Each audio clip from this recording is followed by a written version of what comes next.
Sports Talk Daily with Andrew Hustler Paterson and Michael Remis.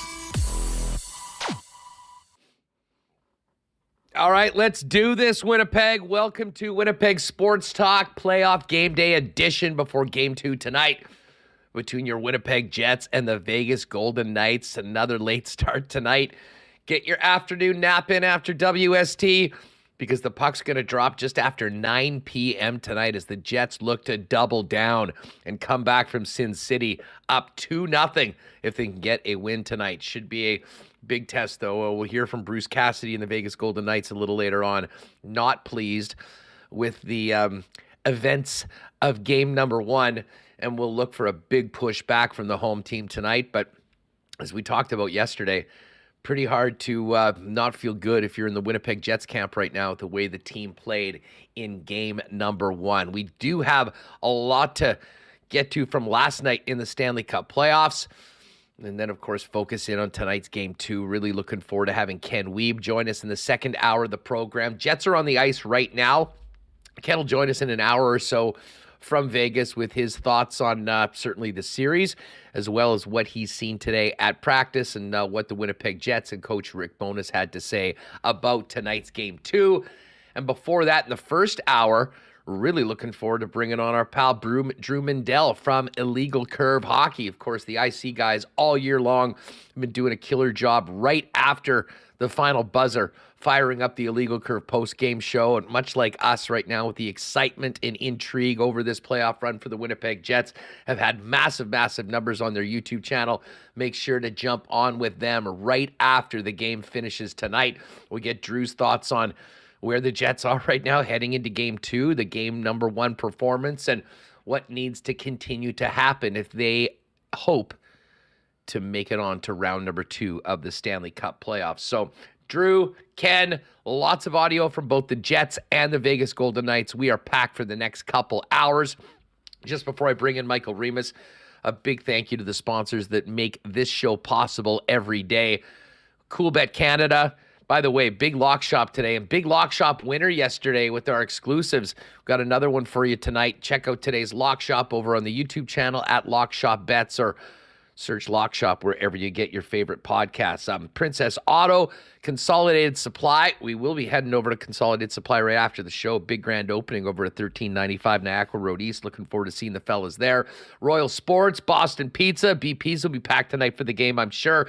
Little Brown Jug, Aikens Lake, Breezy Bend, Nick and Nicky DQ Group, F Apparel, Wallace & Wallace, Vita Health Fresh Market, Modern Man Barbershop, Aquatech, Manitoba Battery, and the great taste of Canada's favorite Canadian whiskey, Canadian Club. And lots of ammo for our Why Not question of the day today for Not Autocorp over at Waverly and McGillivray. Let's get Remis in here and get this game day show on the road. What's going on, dude? Getting fired up, just counting down till tonight, but also wondering, Huss, like, what's going on outside here? I walked out with my son today.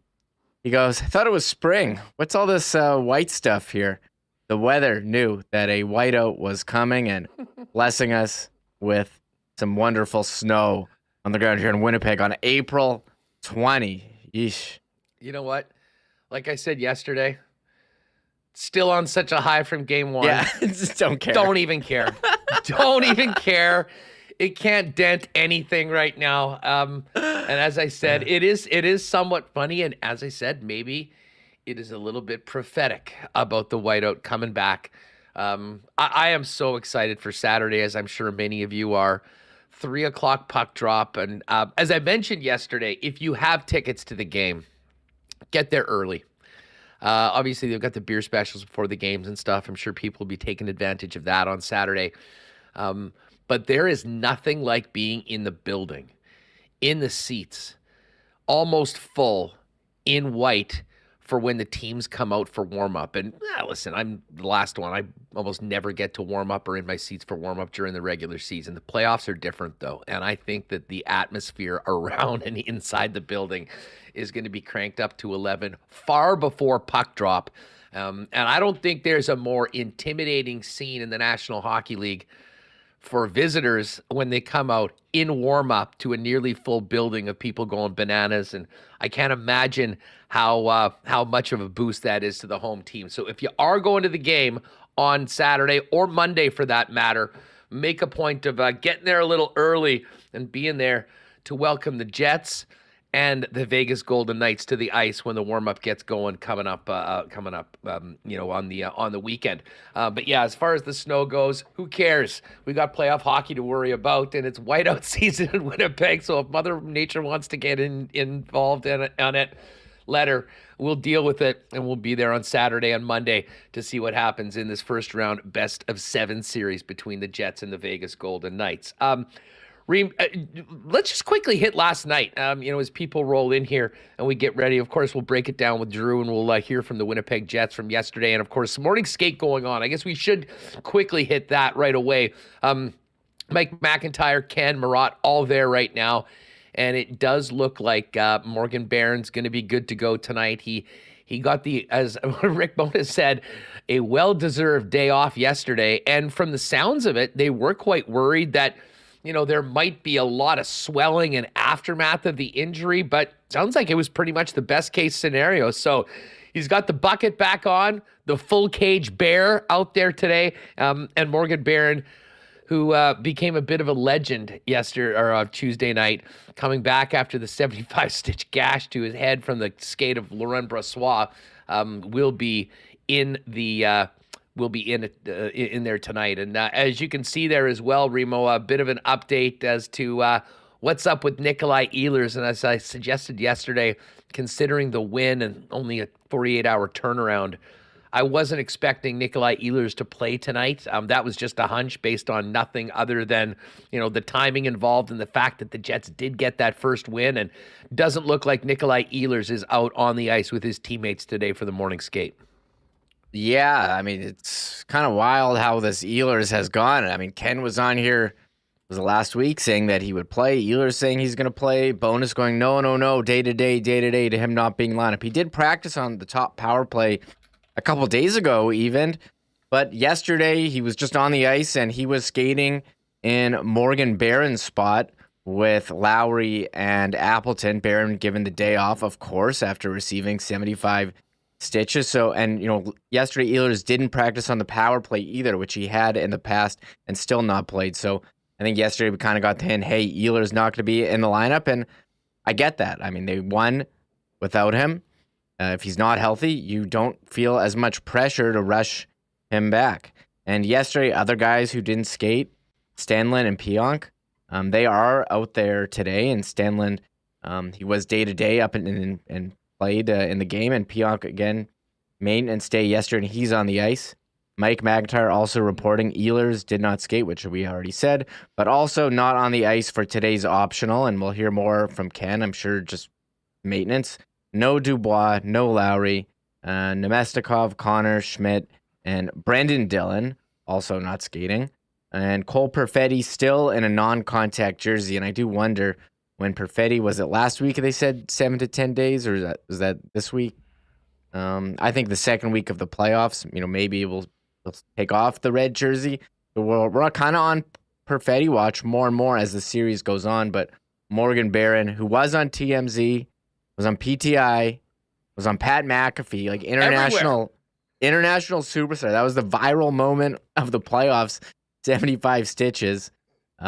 He's in. And actually, I will say, you and Sean had a great discussion. I loved your question to Sean yesterday, saying, because Sean was hosting the broadcast on TV. He's like, how did you get the information on the 75 stitches? And he really took us behind the scenes, how it worked, and how the Jets PR tipped them off. Okay, he's coming back on soon. And they wanted to have by God, it's Morgan Barron's music as he stepped on. And you also asked him about showing the replay, which some people in our chat and our comments, and you as well, said it was very difficult to watch his face get shoved into Laurent Brossoit's skate. So check out yesterday's interview with Sean on the podcast or the live stream, or I just clipped that section in our videos portion here on YouTube. So shout out to Sean for that appearance yesterday. Yeah, and by the way, I got to give credit to Remo, my partner here, the CTO, because I joke that when we started this out, Remo spent, I kind of figured out how this was going to work and get some sponsors and get the content ready. And Remo went to the University of YouTube for 3 weeks to figure out how the hell we were going to make this work. Did a great job of doing that. But he's now graduated to a special level of YouTube excellence, because when I saw him post the video of the conversation about the Barron injury, the full-fledged, this is right there, 75 stitches? I mean, who's not going to click on that? Come on. You got the intro. So anyways, well done, Remis. And that is there. Listen, yesterday's show was massive. I assume most of you probably were with us, but if you did miss it, you can go. This is a standalone. We've also tweeted it out, and feel free to boost it on your social channels for people that might not have seen it. And by the way, speaking of this, I mean, with the huge shows, and we're already over 400, right off the top of the show today. Yesterday, we were over 8 for the majority of it. There are a lot of new people in. Welcome to everyone that maybe has just recently found us here on Winnipeg Sports Talk. We're 2 years in. We're banging this out every day, Monday to Friday, 1 o'clock p.m. Central. And if you haven't already, if you just stumbled upon us, hit that red subscribe button. Join us. If you're not able to join us live, it'll be there in your subscribed materials whenever you jump on YouTube.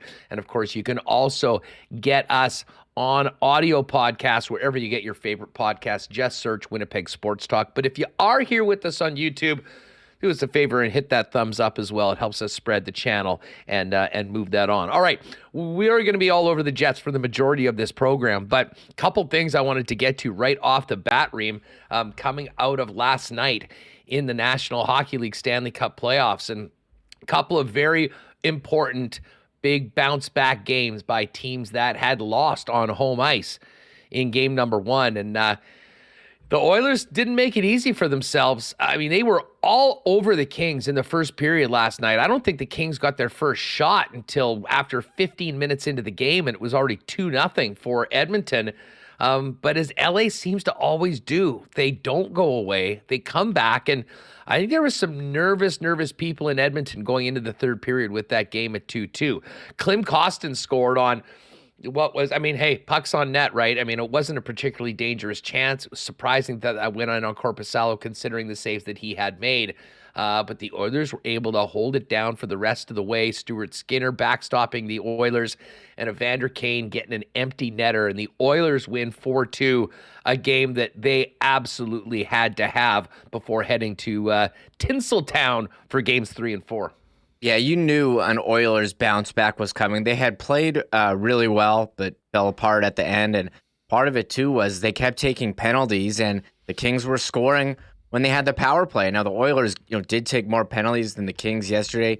4 of them, 4 power play chances, but the Kings went 0 for 4. Meanwhile, the Oilers, we know they have the best power play of all time. Hustler in the regular season. Last year, they went 1 for 1. That's facts right there. Doing the math. And if we talk about McDavid, held off the score sheet. It was the Leon Draisaitl performance getting that second goal. But yes, McDavid did get on the board there, and Draisaitl assisted on the first one by Derek Ryan. So the Oilers, man, they outshot the Kings. They outplayed them in game 1, but didn't win. But I think, look, if you lose, you don't want to go down 0-2, but I think the Oilers have shown they're the better team than the Kings after 2 games, but it's going to be up to them to, play the full 60 minutes. They almost let the Kings back in again. Kings aren't going away. I agree. They're a tough team. They got some good players, but there's a path here for the Oilers to take this one, and they go back to LA now. Well, it's funny you mentioned the Oiler power play, because I just finished up the Lock Shop, and for folks that maybe haven't seen it, my partner on the Lock Shop is Dustin Nielsen, who of course does the TSN morning show in Edmonton and covers the Oilers very closely. And he dropped this nugget that in the series, the Kings have had 16 minutes of power play time and the Oilers have 4. And I pointed out, well, I guess you could put it that way, but when the Oilers score 15 seconds into every power play they get, I'm not sure power play time is really the number that we should be looking at. It is absolutely lethal, though, right now. And the one thing you can't do is spend much time in the penalty box. And overall, I think the Kings have done a relatively good job of that. But nice win for Edmonton. That series is at 1-1. And the other series that is tied up at 1-1 from last night is there's a couple actually, but the ones that I think I've spent most of my time watching was this Dallas-Minnesota game. Rupee Hintz with the hat trick, monster game in the absence of Joe Pavelski. But maybe the biggest story in the league last night was Dean Evason galaxy braining himself, shades of Bob Murdoch in 1990 for the Winnipeg Jets, going with the goaltender rotation in the playoffs. Philip Gustafsson goes in, stands on his head, sets a record for saves in a game, longest game in Minnesota Wild history, and really put the team on his back and held them in and allowed them to win that game. He gets the bench. They go with Marc-Andre Fleury, who gets lit up to the tune of 7 goals against. I still can't believe they went away from Gustafsson. That 20, 30 years ago, maybe coaches do that. I think they've learned the error of their ways, not in Minnesota. And that just reeked of a veteran guy that, you promised to start, that sort of, deserved to start, based on his hierarchy with the team. But to me, it made absolutely no sense. And to be honest, it completely blew up in Dean Evason's face because the Wild did get back into the game. They scored, 11 seconds apart. We're back to 4-3 in the game. And then another one right after that, and the Dallas Stars were off to the races. You think Dean Evason was afraid of Alan Walsh tweeting out a picture of Fleury with a sword in his back with Evason on the sword? You look at their numbers this season. I know Marc-Andre Fleury's Hall of Fame goalie. He's been to Stanley Cup Finals, won Stanley Cups, played in big games. But you look at his numbers this year, and to be honest, they're not terrible. 908 save percentage, 285 goals against. But you look at Gustafsson's numbers, 210 goals against, 931 save percentage. And you look at goals saved above expected. Gustafsson 7th in the league, despite playing way less games than Vasilevsky, Shesterkin, Hellebuck, who are ahead of him, Sorokin. I mean, this guy has had elite numbers. So I don't know how you don't go Gustafsson, especially after their performance in Game 1. So I agree with the Galaxy brain, just way overthinking. I know they rotated during the regular season, but this is playoffs. This is where you need to win. Every game is a must-win, and I don't think you're giving yourself the best chance to win when you're playing Marc-Andre Fleury ahead of Gustafsson. Sorry. Well, and let me just say this, and I kind of mentioned that Bob Murdoch. It did, I was a little triggered, take me back to 1990. You're not old enough to probably remember this, but for some reason, Bob Murdoch deciding that in a series that they were up 3-1, it'd be a good idea just to keep on rotating the goaltenders after the monster season Bob Essenza had.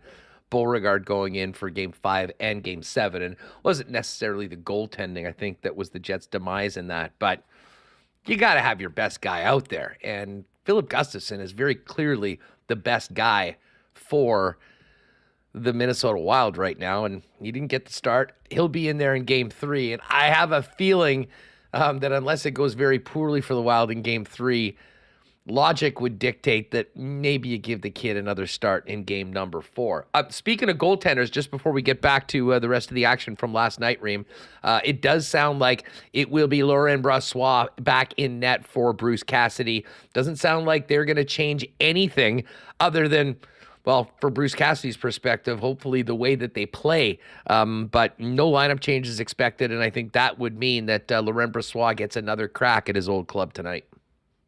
Yeah, I mean, I don't really blame him for, the goals against or for the loss. He's the guy. I think there was a chance here. It's very small. Maybe they go to the veteran John Quick. But yeah, I see Sinbin Vegas, who we had on, Ken, who we had on earlier this week, saying first off the ice, he'll go for Game 2. So go back to him. I think he was solid, although there were a couple times where the puck was bouncing around and there for the taking. The Barron shot where he cut his face was one, but there was another one, Appleton, shot I think from the side and kind of stopped and it was sitting there. I mean, there were other chances. I saw there was one. Well, the Wheeler backhand goal was, I mean, listen, it was awesome that it went in from a Jets perspective, but I mean, put it this way, if that went in against the Jets, say that was Connor Hellebuck, you'd be going like, man, how does that one get through? That's not one that normally does. And I get it, there was a bunch of traffic, but a backhander from the slot going through the legs was, listen, LB could be a lot better, Hopefully he won't be tonight.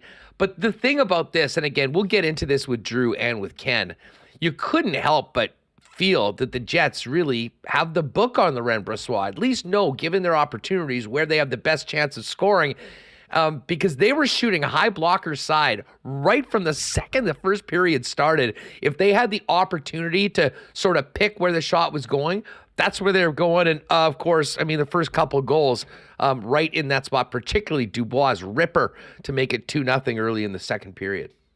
Yeah, but even still, like, they probably know. You have video, like, they got good coaches. They would know, like, what goalie are they going to put in quick. Like, they would know where to go on him. So I know the fact maybe just shoot on quick.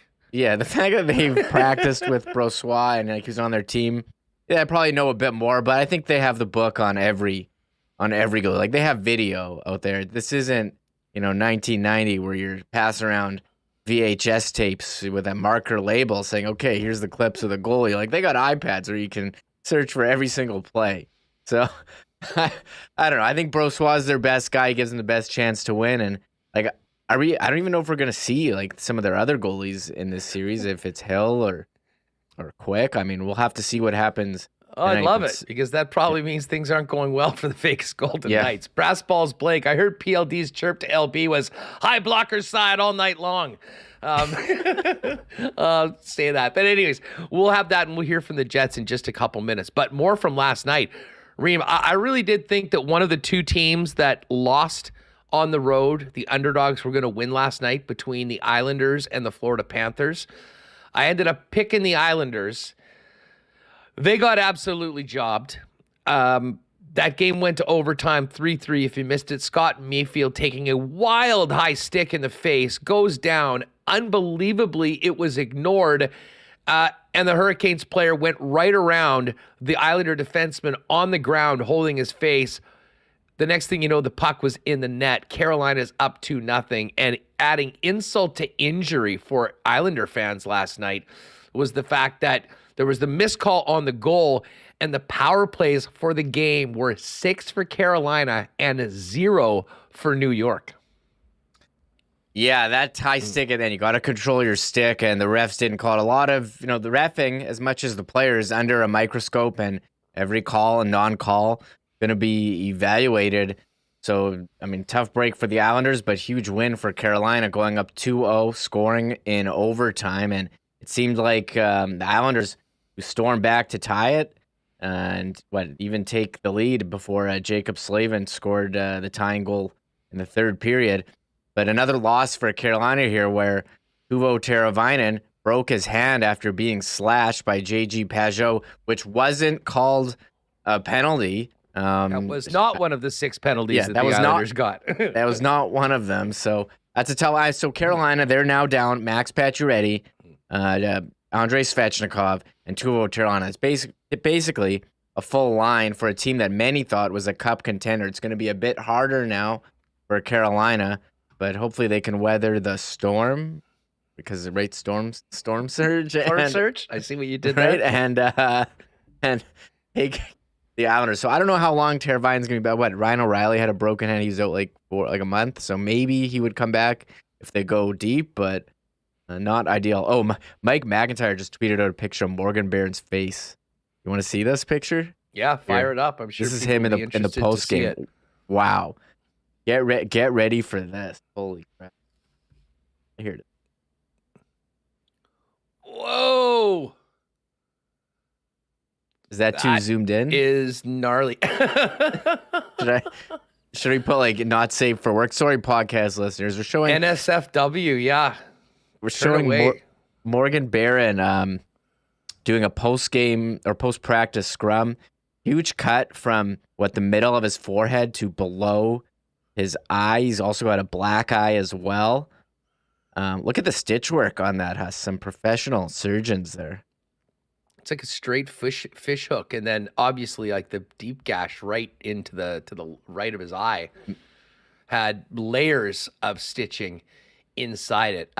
Hey, legendary performance. The full cage bear is going to be back prowling for the Winnipeg Jets tonight, and everyone talked about it, how inspiring it was for the Jets to see their teammate come back after getting that sort of work on him. And it was funny. My pal Johnny Viking, who I was watching the game with, said at the time it looked like he got attacked by a shark. And then Adam Lowry said the exact same thing after the game yesterday. So that is some pretty good work by the folks behind the scenes there in Vegas. I'm not sure whether that was the Vegas doctor or who did the stitches, but bottom line is they took care of Morgan Barron. He was back out on the ice and helped his team win a huge Game 1, and they'll look to do it again Game 2.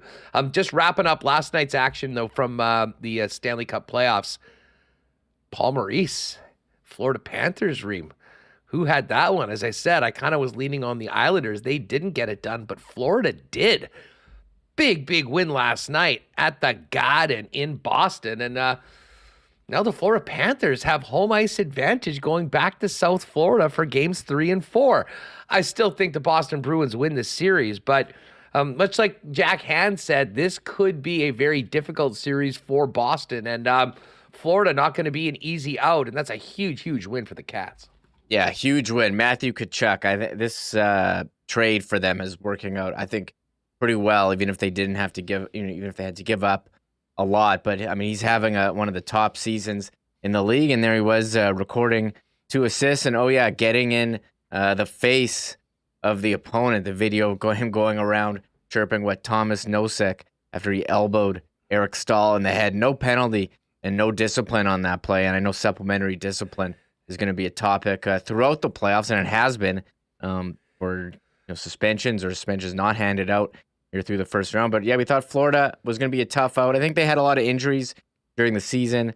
They had such a great year last year, took a step back, but were able to manage to get into the playoffs. But how about this Alex Lyon, Huss, he was pretty good in Game 1, Game 2 yesterday, stopped 34 of 37, and they're tied 1-1. And Boston's going to try to hang on. Patrice Bergeron, injury update on him. He missed the first 2 games, and they wouldn't commit to him going on the plane for Game 3. So that's something to watch for Boston. I mean, one of their top players there. So storylines here, the Bruins and Panthers. Everything's up with the Panthers after Aaron Ekblad and Brooks Koepka squashed their beef after Koepka was holding a pylon in a suite, calling him a traffic cone, and then Brooks blowing his 4-shot lead at the Masters. I think there's a lot to that as well. Anyways, we do have audio from the Jets, but we'll wait because Drew Mindell from Illegal Curve is jumping on with us in just a second. Really looking forward to having Drew, and of course hearing Drew and the fellas right after puck drop tonight with another edition of the Illegal Curve post-game show. Just before we do that, got to give a big thanks and welcome to one of our newest sponsors, Modern Man Barber Shops, now with 8 locations in Winnipeg. Visit their newest locations, either on Pembina Highway, right by Bishop Grandin, or on the east side over on Plessy Road, but a total of 8 now around the city, somewhere convenient for you. And Modern Man Barbershop offer a variety of grooming services, including haircuts, beard shaping, shaves, color services, and more. You can book your look and make an appointment online at modernmanbarber.com. And give them a follow on Instagram as well while you're at it, at Modern Man Barbershops. I know there's snow coming. I know it's playoff season right now, but summer is just around the corner. Why don't you make 2023 the year you take the plunge and visit aqua-tech.ca to design your own custom pool. Their team can provide on-the-spot pricing from designers as well as financing options that can suit you for an amazing pool from the leaders when it comes to in-ground pools here in Manitoba. And Aquatech does a whole lot more, including home renovations with thousands of renos as their foundation. Let them upgrade any space in your home. Make your reno dreams a reality. Learn more about design, pricing, and financing options today at aqua-tech.ca. The Jets battery was ready to go on game number 1. We hope it's there again for game number 2. And Manitoba Battery is always ready for you. Whether you need a battery for your car, your truck, or that summer toy you're working on, Manitoba Battery is the most convenient and well-priced option in the city, and they'll bring it to you Order a battery at lunchtime or by the start of WST, and they'll have it on your doorstep in 2 to 4 hours for less money that you'd spend anywhere else in the city on the same battery. No more fighting for a parking spot at Costco or waiting in line at Canadian Tire. Shop local and let Manitoba Battery bring the battery to you at the best prices in town. You can give Donnie and his staff a call to order at 204-783-8787. Order online at manitobabattery.com, or you can always pop by and see him in person at 1026 Logan Avenue. And just before we bring in Drew, big shout out to Canada's favorite Canadian whiskey, Canadian Club, the official spirit of the Winnipeg Blue Bombers, and proud sponsors of us here on Winnipeg Sports Talk. Canadian Club and Ginger Ale, big hit at the Bomber games and last summer.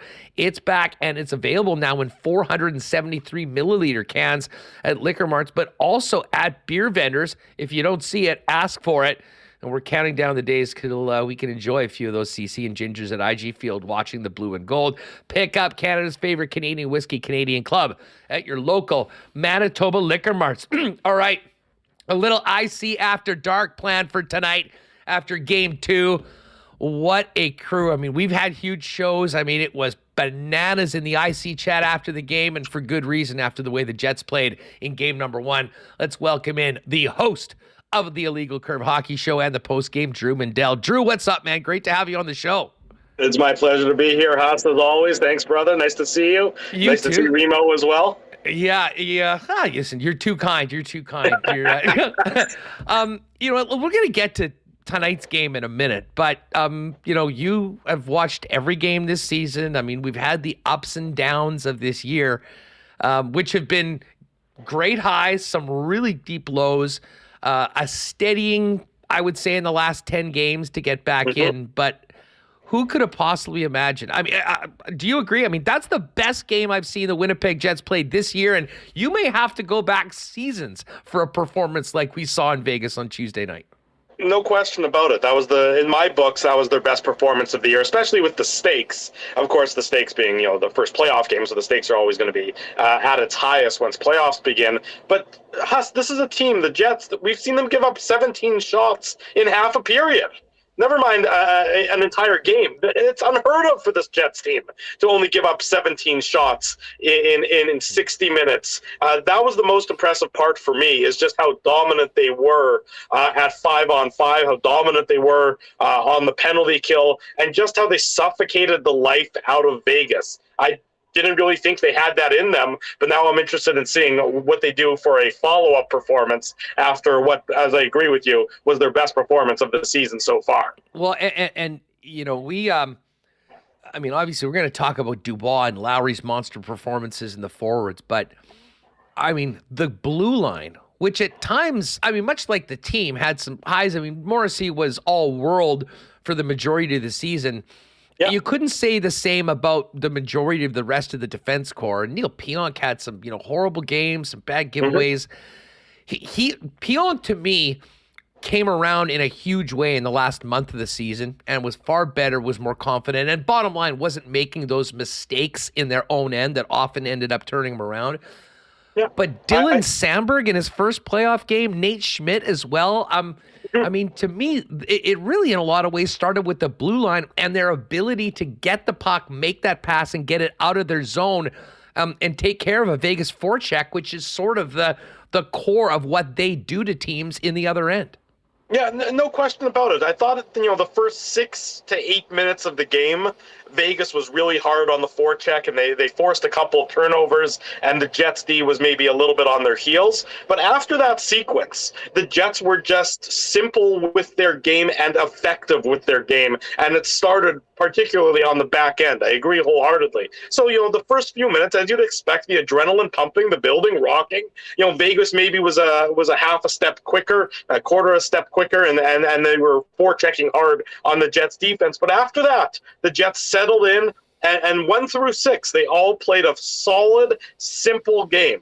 And that's what you need to see them doing. I mean, that, you know, look, I can't speak highly enough about what they did in game 1. Now, the question is, now that the pressure, you know, usually the more desperate team shows up. So, Vegas has obviously got more desperation now than the Jets do entering tonight's game. So, it will be interesting to see how the Jets respond. But right now, based on the performance on Tuesday night, there's no question the Jets are playing with a ton of confidence, and they're saying there's no reason why this Vegas Golden Knights team, despite being the top team in the conference, there's no reason why we can't win this series simply because of the way we played on Tuesday night. We can play with them, and we were better than them, so let's just keep it going. That's got to be the message in the Jets dressing room, that they just can continue to play like they did on Tuesday, and they should be fine.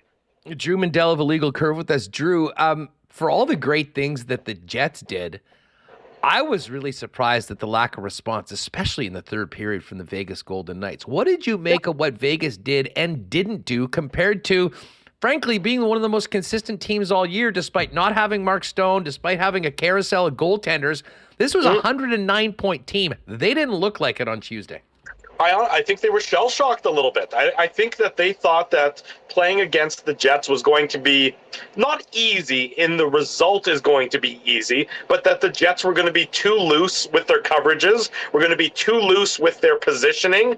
They thought, I think, that the Jets were going to be a up and down game, back and forth, and that it would play into the hands of Vegas. The Jets made Vegas play the Jets game. And I don't know the last time really that the Jets have been able to say that this year. And Vegas wasn't prepared for it. Jack Eichel, this is his first playoff game, as has been well documented. I don't think that he stepped up in a significant manner. I think that he was regular season Jack Eichel, not realizing that come playoff time, everything's a little bit harder. And you probably don't necessarily know that in entering game one. You can say the right things, you can talk about that, but until you're actually there and until you can actually understand that it's that much more difficult to get anything done that you want to get done, you can't experience it. You can't understand what you have to do in order to be successful. And that's why I think Vegas was just sort of comatose in that third period. The Jets did suck the life out of them, and Vegas had no response for it. So maybe in that instance, that to me was a tremendous factor. I mean, that's a close game. That's a 2-1 game entering the third period, and the Jets just absolutely controlled the entirety of the period. They didn't get Vegas anything. 2 shots against in the entirety of the third period when they're chasing the game. A remarkable performance by the Jets. But, of course, tonight, brand new game. What have you done for me lately?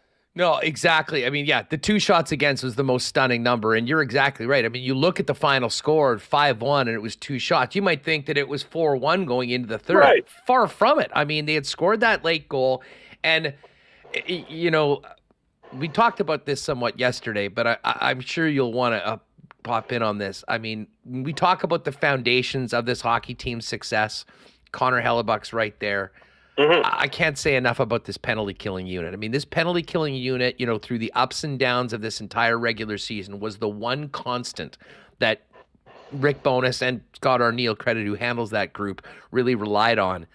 And a couple of key PKs, especially the one on a very iffy call on Scheifele at 2-1 with 3 minutes left in the second period.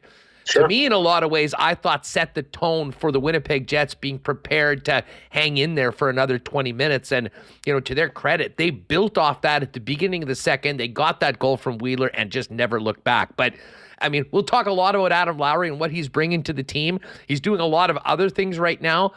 But, man, that penalty kill has been so crucial in any success the Jets have had. And I thought it was a big, big part of the win on Tuesday as well. There's no question. I mean, look, the penalty kill for the Jets has been one of the bright spots all season long. And you saw it on Tuesday night. Vegas's power play has struggled. So you have an exceptional penalty kill going up against the struggling power play. And the Jets, again, they just controlled when they were shorthanded. You talk about the Scheifele one where he gets called and the Jets don't give up anything. Then there's the too many men on the ice penalty, late in the third period. Vegas scores there. If they score, during that man advantage, well, then you got probably a chaotic final 3 minutes of the game or chaotic final 4 minutes of the game. Instead, what happens is the Jets don't give them anything. They don't even give them the opportunity to set up, basically. And you could just see Vegas getting increasingly frustrated by the situation. I thought Bruce Cassidy erred, and it was a coaching mistake in not going 6-on-4.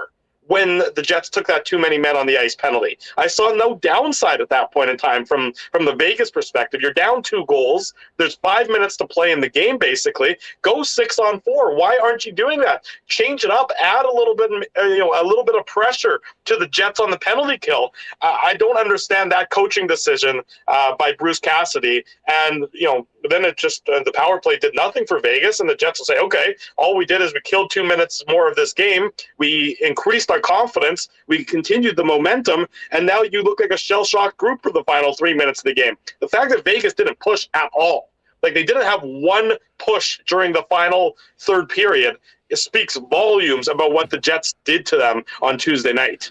Yeah, and you brought up Jack Eichel and his performance in his first playoff game. I mean, to me, I think that's the guy that they really need more from right now, because I'm not sure how much more they can get from Mark Stone. I know there was a lot of talk about them Kucheroving the cap and everything. This was different. I mean, this guy's coming back from another back surgery. He looked like a guy, as good as he is, that hadn't played since early January.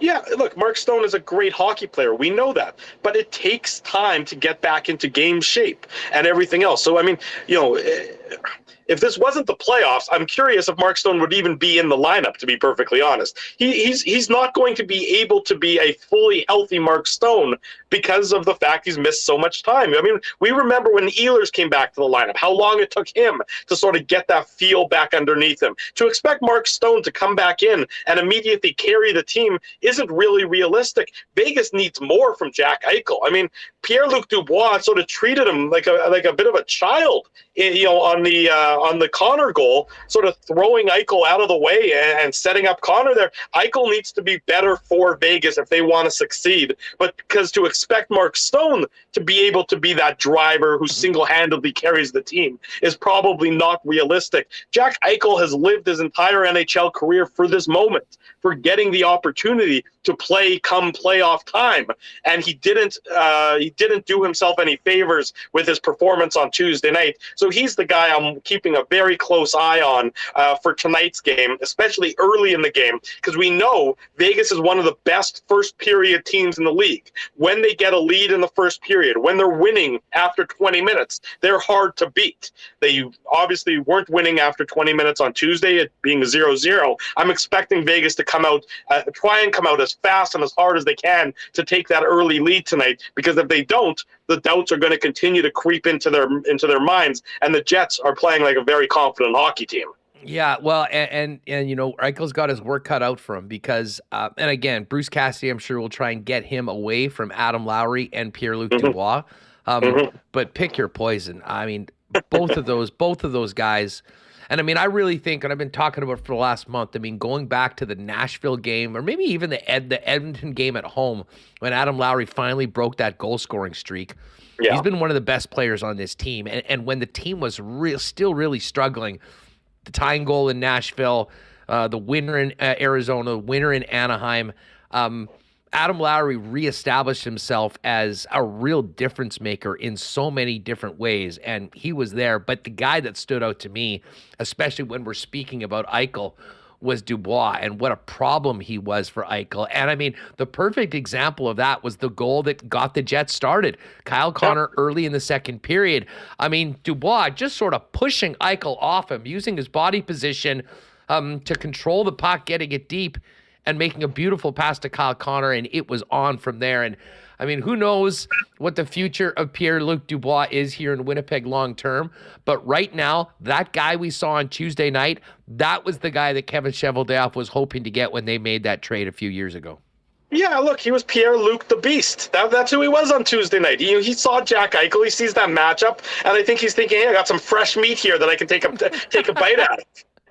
That's how he played. He played like, Jack Eichel, you think you're a superstar? You think you're going to be able to do, walk all over this Jets team? Well, this is what it takes to win in the playoffs. And I'm a bigger man than you are. I'm a stronger man than you are. Yeah, you might be able to outskill me, not by a dramatic margin, but Jack Eichel is a fantastically talented player, as we all know. But I think that Pierre-Luc Dubois relished that matchup and relished suffocating Eichel in game one. Now the question, of course, is can he do it for the remainder of the series? That is, does Jack Eichel find a way to step up, or is Jack Eichel another notch in Pierre-Luc Dubois' belt, sort of like, Austin Matthews was a number of years ago when the Blue Jackets shocked the Maple Leafs back in, that was the bubble, wasn't it? I think my brain is melted together. But, I think Pierre-Luc Dubois relishes these matchups and relishes being able to shut down these superstar players.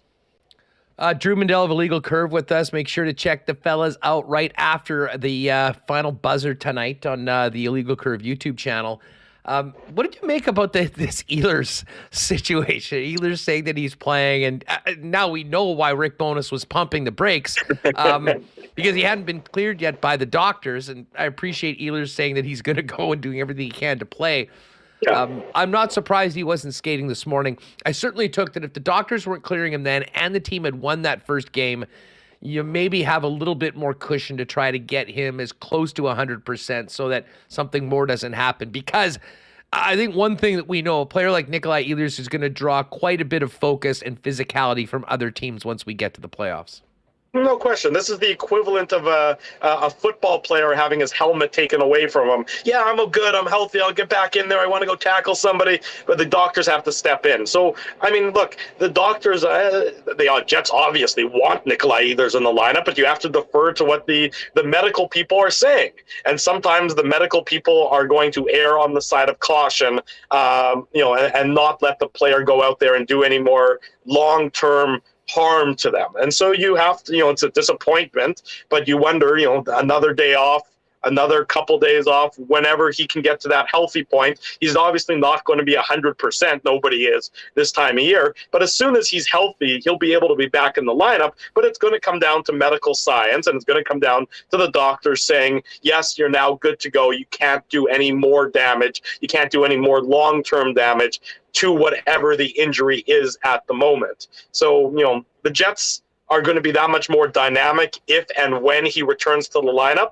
But having that one-game cushion, winning that game on Tuesday night certainly prevents you from having to, sort of rush him back into the lineup quicker than you thought, because the Jets played a very good game on Tuesday night, 1 through 12 among the forward group and 1 through 6 on the back end. They made it so that Connor Hellebuyck, who everyone's saying, well, if the Jets are going to win, it's got to be Hellebuyck stealing the series. Well, Connor Hellebuyck, played well on Tuesday night, but he certainly wasn't tested. If there's going to be a game that he's going to steal, and there probably will be because we've seen him do it so often, it certainly didn't have to be game 1 for the Jets. Well, tonight would be a perfect time to maybe steal one if he needed to do it. And the one thing I'll say about Hellebuyck, he announced himself ready in that first 6-7 minutes. As you mentioned, the Vegas forecheck was on. There was that point blank opportunity for Howden where he made that big save. And at that point, I think the Jets had that confidence that he was there and ran with it. Not the same situation on the other side. Laurent Brossoit did not have a great game. No. What do you make of the matchup with Brossoit being in? Just the fact that he's going up against a team of guys that shot on him every single day for 2 seasons. Look, if you ask Brossoit and he said, I have the book on these guys, I know where they're going to go. And the Jets guys would say, well, we have the book on him because we know how he's going to defend. Look, these guys all do pre-scouts. These guys have watched all the tape. I don't buy that, unless the goalie is brand new and has never been seen before, like Karel Vejmelka a couple years ago when he came in here and the Jets are like, SK is going to lose it in the chat now that you mentioned Vejmelka. Sorry, but the Jets think that they have the book on Brossoit. Brossoit thinks he's got the book on the Jets. It comes down to execution. Which player is going to execute better? Who's going to have the better shot? I mean, I didn't think Brossoit was in bad position on the Pierre-Luc Dubois goal. The shot was just better than the goaltending effort right there. It happens. I mean, the third goal is obviously an ugly one. The backhand by Wheeler is sort of shades of Braden Point's goal on Ilya Samsonov in the Toronto-Tampa Bay series. 2 sort of backhands along the ice that squeak through a goaltender. That's not a great goal, but I don't think that one team is going to have that the shooters are going to have the advantage on the goalie or the goalie's going to have the advantage on the shooters. It's who can execute better. And with all due respect to Laurent Brossoit, there's a reason why, for the majority of his career, he's been a backup goaltender. Look, he's been a great story for Vegas, but I'm pretty sure that deep down, Connor Hellebuck, in the lead up to game one, was probably a little bit sick of hearing about Laurent Brossoit. Yes, he had played well down the stretch for Vegas. Yes, that's tremendous. But, Connor Hellebuck is Connor Hellebuck and has done it for years now for the Winnipeg Jets. Laurent Brossoit went on a very nice run for the Golden Knights. He played well when he was a member of the Jets, but he's, by and large, been a backup goaltender for a reason, and Connor Hellebuck is a perennial Vezina candidate for a reason. So I'm pretty sure Hellebuck was all too happy to say, okay, we've heard just about enough of you, and the Jets players were all too happy to say, okay, we've heard enough about how great you've been, Laurent Brossoit. We're going to go make you prove it again come playoff time. Drew, man, this has been great to have you on the program. I'm looking forward to seeing you and the fellas fired up. Hopefully this is a raucous and a happy chat room as you had on Tuesday night with huge numbers as all of us are enjoying all the hype and excitement around the team. Just before we go, stepping away from the Jets, I am interested in what do you think happens tonight between the Leafs and the Lightning? I'll tell you one thing for sure, Huss. It was a hell of a lot easier for me and for Dave and for Ezzy to root against the Leafs when Richard didn't work for the team. When your buddy is a pro scout for the Leafs and you want to support your friends, it makes it really difficult. It's very selfish of him, if you ask me, that he still that he took that job. He can't take the same level of Schadenfreude. I think Toronto wins tonight. If they don't win tonight, then I think the series is a quick and painful one. I just can't see them, given the Tampa Bay injuries and everything else. It's hard for me to believe that Toronto's going to lose both games on home ice, but they looked so awful on Tuesday night in game one that I say that with not a lot of confidence. Tampa Bay, is like, I'm sure they started the series saying, oh, we're the underdog. Aren't we the three-time Stanley Cup representative out of the Eastern Conference? We're the underdog against a team that has won all of nothing come playoff time. Tampa Bay was, I'm sure, relishing that and saying, okay, underestimate us as as much as you want, but we'll be there. But now the injury bug is biting them. And so it's curious to see who's going to be playing on the back end for Tampa Bay tonight. They need Hedman to play. He's obviously a game-time decision. Chernak isn't going to be in there after he took that terrible hit. Tanner Jeannot apparently might be playing. So it's going to be fun, even if it's just for the car crash spectator aspect of it all. No doubt about it. Drew, this has been awesome. And I think most people are very familiar with the Illegal Curve Hockey Show, Saturday mornings, and of course the post game. But I think there are a lot of new people that are finding our channel and yours right now. So just give a quick plug on what you and the fellas are going to be up to right after the game. By the way, their YouTube link is in the description of this show, so you can go find it and subscribe. But tee up tonight's post game after game two. Yeah, so after game two tonight, whenever the game ends, be it around 11:45 p.m.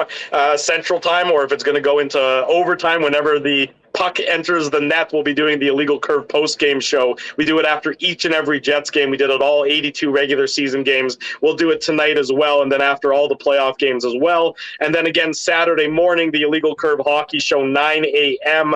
on our YouTube channel. We've been doing that for years as well. Basically, it's, Jets talk, getting you set up. We're recapping tonight's game two, getting you set up for game three on Saturday morning. And then, of course, Saturday after game three, we'll do the post-game show all over again. And illegalcurve.com, your one-stop shop for all your Winnipeg Jets news and audio, and Moose news and audio, and Ice news and audio, all the time available at illegalcurve.com. Beauty, dude. Thanks for jumping on. Get a nap in because it could be a late one for you guys tonight. Appreciate it as always. Anytime, Huss. Thanks very much for having me. Good stuff. There's Drew Mindell again. I see tonight right after the game, heading into Kenny and Rennie.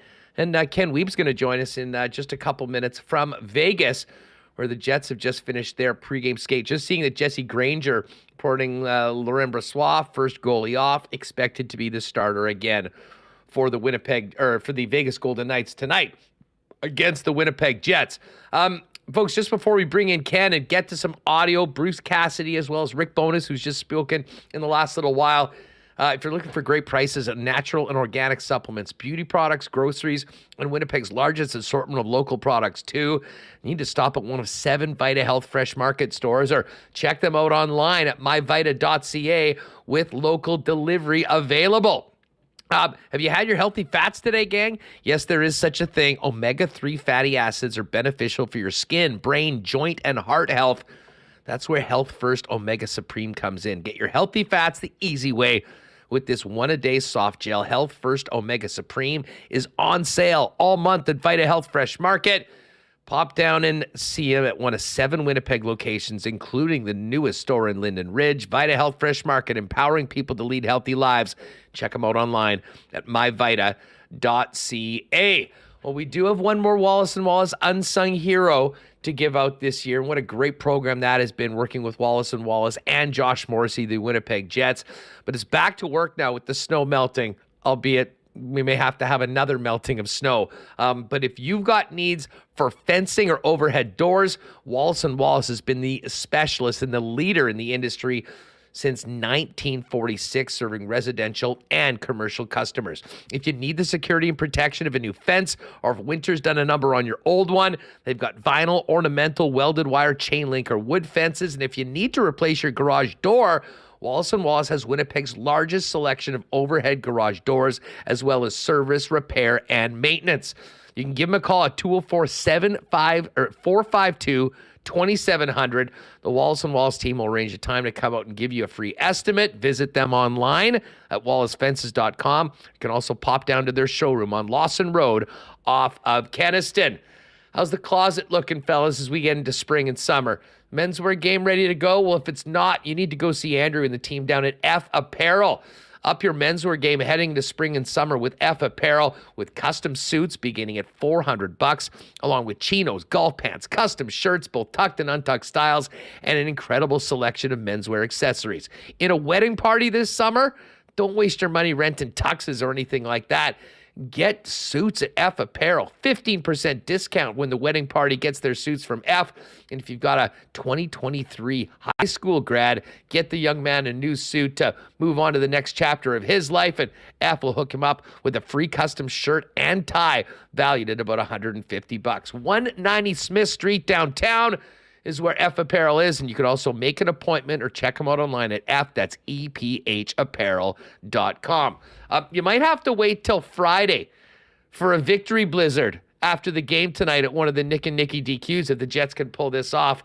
Unfortunately, I think we're going to get our own blizzard, not the kind that we like from Nick and Nicky tonight, with potentially 20 centimeters of snow. But as I say, who cares? You can't dent the vibe around here after game number 1. But if you want the best in ice cream treats, delicious blizzards, amazing burgers, and more, get on down to one of 4 Nick and Nicky DQs: DQ Northgate, DQ Polo Park, DQ St. Anne's, and the DQ in Niverville. And you can also hit them up at DQ Manitoba on Instagram if you want to get a custom DQ ice cream or blizzard cake for maybe a watch party or your next event. All right, well, Kenny looks like he's ready to go. So we can bring Ken in right now. We do have Bruce Cassidy, a number of lots of audio from the Jets from yesterday as well as today, and Rick Bowness speaking a little earlier. But with Ken locked, loaded, and ready to go right after the Winnipeg Jets morning skate, let's go out to the beautiful T-Mobile Arena right now and welcome in our good friend, Wiebe's World himself, Ken Wiebe, who's joining us now from the rink. Weber, what is up? How's Sin City treating you? Good afternoon, Huss. Great to be with you as always. Day 10 of this road trip so far. Yeah, you never came home, did you? No, with the pains when it comes to the travel from places like Denver, Colorado, came straight here rather than flying all day home for one optional practice and then doing that. Yeah, sorry, Remo, I am on the Samsung here, so I'm not sure what's going on with the audio action. No, so all good, and yeah, it's been interesting. I mean, obviously, interesting start to the series, Huss, and now we will see Jets basically in agreement yesterday that they played their best game of the season, at least in the eyes of Rick Bowness. Brendan Dillon thought it was certainly their best defensive effort of the season, and the fact that they were able to do that against the best team in the Western Conference was impressive. Now it's a matter of sustaining that and doing it multiple times. We know Vegas will be much better in Game 2, but I think the Jets were a little bit nervous out of the gate, Huss. They handled the first period pretty well. I thought they had some puck management issues early. They coughed up a couple of the old pizza, to mention the Claude Noel term. Brett Howden had an unbelievable chance early. The Oakbank product was robbed by Connor Hellebuyck. But overall, Huss, everything we talked about going into the series, that Hellebuyck would have to be superhuman, that just simply wasn't the case. He was solid, don't get me wrong. But if you or I were betting the over-under on shots on goal, pretty sure we would have had the over for 16.5. That's for sure. It really was a performance. But I'm glad you brought up that save on Howden, because I really do think that as light of a workload as Hellebuyck had, he was there for the team and really, I think, kind of announced his presence as the guy with that save and a couple of other ones that happened out of a really aggressive Vegas forecheck that the Jet defenders, as you mentioned, didn't handle as well.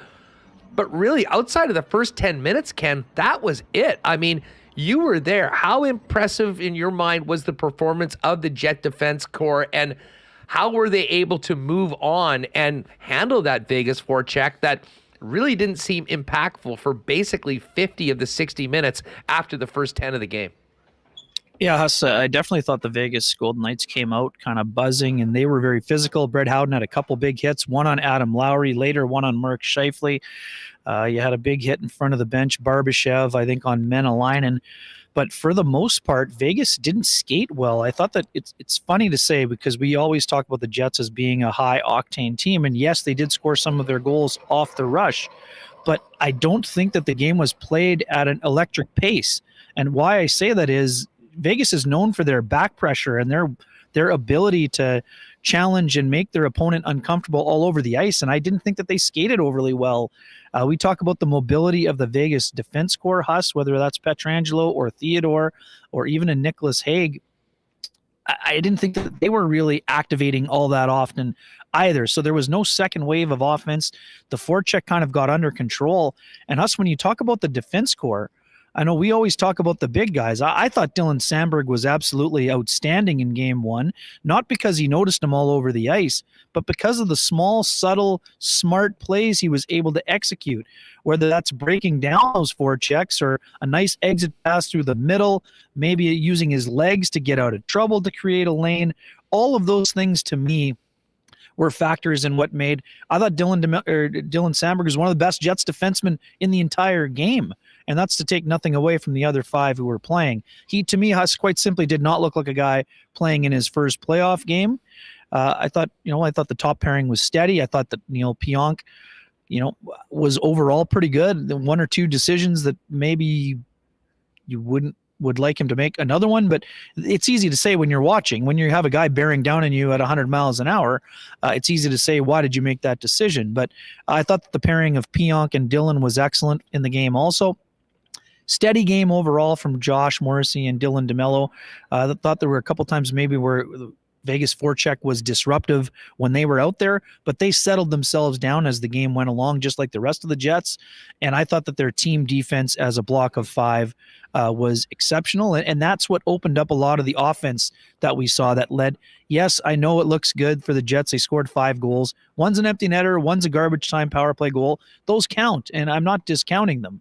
But this was not a 5-1 game in my estimation. The Jets definitely deserved to win and win comfortably, but this was not a 4-goal kind of outcome for me in terms of how the game was played. Until Blake Wheeler scored, that game was still a pick-em game for me, even though the Jets had held the territorial edge. Yeah, I mean, the thing is, the game was being played in the Vegas end. The Jets were the ones with the chances. The Jets were the ones that were, maintaining the play. And the fact that they held Vegas to 2 shots in the third period with the game still very much in question as to which way it would go was, maybe the most stunning number coming out of the game. But speaking of numbers, our pal Slamberg on the blue line along with Nate Schmidt Like, you want to talk about numbers? If you dig into some of those chances and shots for and against, it was like 96, 97% for them. I mean, I can't remember at any point, with the exception of maybe guys that played very limited minutes and had nothing going the other way, to have something so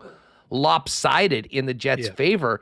And when you think that that is the, quote, third pairing for the Winnipeg Jets, it really does set them up well to, hopefully be able to continue to do this. But there was absolutely no stage fright on the part of 54. All three of those guys that made debuts, Huss, for the Winnipeg Jets, the youngsters, Morgan Barron, obviously we're going to get to him in a second. I also thought David, as the conductor of the Gus bus, David played a solid game, a lot of smart, same as the thing that I said of Sandberg, smart, subtle plays, under pressure in the D zone, smart little chip play to the middle to get Kevin Stenlund going north. Ken, I thought he was excellent. I got to tell you, I was out with a bunch of friends watching the game, and second half of the first period where they were putting the pucks on net, they were getting into the blue paint, and Gus was in there a couple times. I said to the guys, I'm like, if you see a guy fall out of the press box, it might be Ken Wiebe if David Gustafsson scores right here. And no, you're exactly right. He really acquitted himself well. And I love that they went with Gustafsson as the guy to go in, because honestly, thinking back to that series beforehand and other games with the Vegas Golden Knights, the Jets' fourth line historically has been on the wrong end of the matchup at the depth of the forward group. And I think that Gustafsson just adds an element, if not in the offensive zone, in their own end, of a responsible player, of a guy that you can kind of count on, that will be in the right place, that will do everything he can to give his goaltender a chance to keep the puck out of the net. And then, they started to feel it a little bit as far as, having the confidence to play in the other team's end and put it into those dirty areas. So he was full marks for his playoff debut playing alongside. What did you think of Jack Eichel's playoff debut and the problems that he had with a couple guys by the names of Adam Lowry and in particular Pierre-Luc Dubois? Yeah, I mean, it wasn't his best. And, I was at the skate on Saturday here at T-Mobile and spoke in the scrum with Jack Eichel about his debut, wrote a column about it for Sportsnet.ca. I can tell you right now, he wasn't nervous. He just wasn't at his normal level. But, I mean, having said that, Huss, 20-29 in terms of ice time, 2 shots on goal and 10 attempts. So I think we would be, I don't think it's accurate to say he was not involved in the game. I think the Jets did an unbelievable job of knowing when Eichel was on the ice and, sort of disrupting his shots. I mean, if you get 10 attempts, you've had the puck on your stick an awful lot. But the fact that he wasn't able to generate as many of those chances and turn them into high danger opportunities, that goes back to telling you, where things are at with the Jets. And I mean, they changed their lines pretty quickly, and Stevenson and Stone were with Eichel, and we know Mark Stone has had an incredible journey back from his second back surgery, but let's not pretend that Mark Stone is operating at 100%. For all of the folks that said Mark Stone has had his feet kicked up and could have played a month ago, like, they're getting a full-on wake up, because that's simply not the case. And I watched Mark Stone on Saturday here. I watched him on Sunday in an optional skate. Mark is working to get his conditioning up, which is normal for anyone who has missed as much time as he had. So the fact that Mark Stone is playing at all is a testament to his will and to modern medicine. But do I think Mark Stone is going to have a better game than he had in game 1, where he had no shots on goal and 2 attempts? Absolutely, I do. Am I surprised he played almost 22 minutes? Absolutely. But that tells you how important and valuable he is to the Vegas Golden Knights Hockey Club. So, I expect Eichel to be better in this game. They need him to be better, and apologies that they're doing the pregame show here, Huss. No problem. You sound good. You got that pro KNR mic, man. Everything's sounding good. And we'll catch a little bit. Remis has some very high-tech noise suppression as well. So as long as you can hear us, yes, the CTO. The CTO is working hard. I thought a big part of Eichel's issues was not as much him not bringing it or anything like that. I think that a big part of it was what the Winnipeg Jets were doing. And, I tweeted this out afterwards, seeing Pierre-Luc Dubois and Adam Lowry together. Those two dudes were absolute monsters. And Dubois in particular really sort of announcing that playoff PLD was back very early in that second period. And to me, he took it over early on with the pass to Kyle Connor after really just sort of pushing Jack Eichel off like he didn't matter. And then putting the burners on when that puck came into the open ice and scoring. I mean, I don't even know where you want to start, Dubois or Lowry, but your thoughts on huge performances by both of those guys and how important they were to a Jets win. Yeah, no doubt about that, Huss. I mean, my column was on Pierre-Luc Dubois yesterday on the off day. I felt he was the best player on the ice for either team, but not by a considerable margin because of what you just mentioned about Adam Lowry. And again, the 2 goals for Lowry are a bonus. What he did during the course of the game was what really mattered. His ability to keep Eichel and his line in check, his ability to be at the crux of a 3-for-3 penalty kill, and his ability to provide some net front presence on that second power play and win some critical faceoffs was all part of him, leading the Jets in ice time in game 1, which among the forward group. Can you remember a time when Lowry last led the team in ice? I can't. In forwards, no, it's usually Dubois or Scheifele or Connor for sure. Yeah, I mean, I thought that Lowry played great. I thought that Dubois was absolutely in beast mode. And, it's funny, the day before game 1, I had a really good talk with Pierre-Luc Dubois. I know that he said some similar things in Winnipeg before the team left here, but this was a guy, you stand around his locker and you look in his eyes, Huss, and like, this is a guy who, he said he wants to play like this all the time. And there are times when he does play like this, but he thrives under the bright lights, the spotlight, the big stage, whatever you want to call it. It's where he feels he is at his best. And it is where he can impose his will. And he had a great quote to me there about how in the course of a 7-game series, you go up against the same line often. And by the end of that series, man, those guys are sick of seeing Pierre-Luc Dubois come over the boards.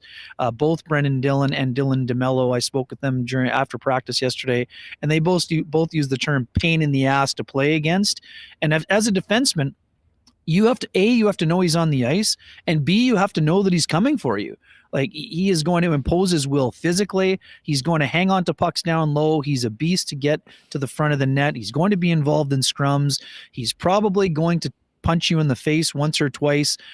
He's probably going to suck you into cross-checking him into the back and drawing a penalty against you. And then, as Brendan Dillon says, and then when you want to bat, and then he's going to score a goal that'll make you want to bash his head in a little bit more by the end of his shift when you are an opponent. So, and you know what? And Lowry makes the opposing center feel similarly because of his ability to finish checks and to be in the proper defensive positioning because of his incredible awareness. So those two guys were the blunt force trauma being dished out by the Winnipeg Jets in game 1. I thought that those two guys had a very impactful game, and it was the entire line for both of those lines, Huss. I thought for the Jets, Mark Scheifele, very engaged. Both ends of the ice, lots of back checking, skated well, got his shot off. Kyle Connor scoring, Huss. I have to say this. I mean, and I know you feel similarly. Kyle had gone through a bit of a stretch where you were wondering where his explosiveness was. Well, what's going on here with Kyle Connor? Yes, I know he scored some goals down the stretch, but he didn't look like himself. He didn't look like the guy who explodes. Like the power play chances were limited for him. That was a pure sniper goal for Kyle Connor, and I feel it was important for him, A, to get the icebreaker, and B, to kind of get himself feeling good again. And on the flip side, Mason Appleton, outstanding in game 1. And I know some folks are like, oh, how does he not score in the open net? Huss, take a look at the replay. The puck was below the goal line, and everyone basically attacked him before he could get the puck above the goal line to stuff it in. So to me, that's not a missed open net. That's a puck that's below the red line and a sea of humanity that ended up with a ridiculous skate cut for Morgan Barron. And Huss, we just talked with Morgan Barron now. His phone was blowing up. I mean, he had over 200 text messages, and he was so thankful for the people in his community that orbit, whether it's the hockey orbit, friends and family, and all of those things. I know there was a lot of, chirping going on. Brendan Dillon saying he's going to have to switch from, modeling the Hugo Boss to becoming a hand model like Costanza in the Seinfeld series there. So, at the end of the day, very fortunate that it's a happy ending kind of scenario. And Morgan even saying his mom is a nurse, so he's getting all these tips on how to keep the swelling down. The lines have been flying. The Adam Lowry is saying he looked like he got attacked by a shark. Morgan today saying, some people said the swelling looks really good, and others think he looks like a science project. Like the quotes have been out, the quotes are absolutely flowing here, Huss. But ultimately, at the end of the day, lucky for Morgan Barron. We talk about this all the time, mentality of a hockey player. When he was asked about what he was thinking after the game, as the play was unfolding, all he cared about was wanting to know if the puck went in the net, and that quickly changed to, oh my God, I hope I can see out of my right eye because there's a skate impaled in it. I mean, it's the scary stuff here. I know we can joke about it now to a degree because he's okay, but man, it was a scary situation for sure. And the beauty of technology, Huss. So when he's getting stitched up, he can let his parents know that he's going to be all right, because there must be nothing worse as a parent than to be looking and see your son leave the ice in a trail of blood. Like, look at that visual right there, Huss. It's unbelievable here. I mean, it's the ability to be able to text your, girlfriend and parents to say you're going to be all right. I mean, good on them. That allows them to breathe a breath of fresh air and to be a little bit, it's just absolutely bananas how that whole play happened. And then the funniest part of the whole thing is LB picking it up with his blocker and like throwing the puck down in the middle of the circle, because all of us in the press box are like, that's got to be in. They're going to review it. And all of a sudden LB comes out with it and like he throws it down like he had a slam dunk. It was a Gronk spike. It was definitely a Gronk spike there. That was definitely interesting, Huss. There's no doubt about that. But Barron was unbelievable. And never mind the fact that he came back from a ridiculous injury. Morgan Barron was an excellent player in the game. And, we're all talking about this warrior-like performance of coming back. A physical force, Huss. 5 hits on his team. Only Brendan Dillon and Pierre-Luc Dubois had more. They had 8. So I thought he was great on that line. He was really using his feet. And like we've talked about so much, Huss, Barron didn't deserve to be demoted off the 3rd line when he got bumped to the 4th line. It was just a scenario where, because of the players brought in Nino Niederreiter and Vladislav Nemesnikov, that it just made sense to move Barron down because he's the least experienced of the bunch. It wasn't because he was playing poorly, because Morgan Barron's played some of his best hockey here. And I've told you this before. I expect Morgan Barron to come up with a game winner for the Jets down the stretch. This is a blossoming power forward, and it's another layer to the trade for Andrew Kopp that is paying major dividends. Another one of those players, Brad Lambert, as you know, us, just coming off a ridiculous series for the Seattle Thunderbirds. So, didn't he have a half a dozen points in one game? A goal and 5 assists? Yeah, just unbelievable. I've heard that's decent. So, and that's also just another reminder for the people that were all up in arms about him being sent to the Western League. The reason Brad Lambert is in the Western League is to dominate us, to get his offensive confidence. We know he doesn't lack personal confidence, but this is a guy who is an offensive wizard who hasn't been able to light the lamp at the professional level during the last 2 years. So you send him to play with his peers. It didn't go well at the World Junior. You put him in the Western League and you watch him take a run at a Western Hockey League championship and a chance to play potentially in the Memorial Cup. Depends on what happens, with that other series that is happening in Winnipeg, involving the Winnipeg Ice, which took an incredible turn for the home side with an overtime win in Moose Jaw in Game 4. Well, I was going to get to that a little later on. We should mention that right now for folks. There's a couple people wondering. Power play goal in OT by Zach Ostapchuk and the Ice. Avoid going down 3-1. The series comes back to Winnipeg, and Saturday night is going to be Saturday in general be one of the great hockey days we've had in this city in a long, long time. Jets and Golden Knights, 3 p.m. And if you want to double dip, there still are a few tickets available for the Ice Cave, 7:30, Moose Jaw and Winnipeg in a pivotal Game 5.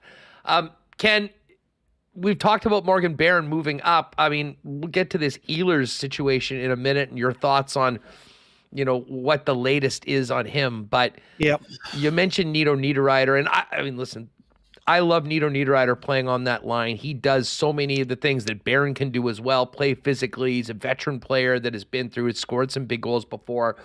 And at this point, he's got an offensive pop that Barron hasn't yet shown. I mean, the guy scores 20, 25 every single year, year in, year out. But with the absence of Nikolai Ehlers, I was really wondering what the Jets would be able to get out of that second line. And I thought Wheeler stepped up in the second half of the game, obviously scored that goal and was impactful. But man, Nemetsnikov and Niederreiter, I talked about this with Murat a little bit earlier, but I do wonder where this team would be without Nito Niederreiter and Vlad Nemetsnikov. And to be honest, it might not be playing hockey right now.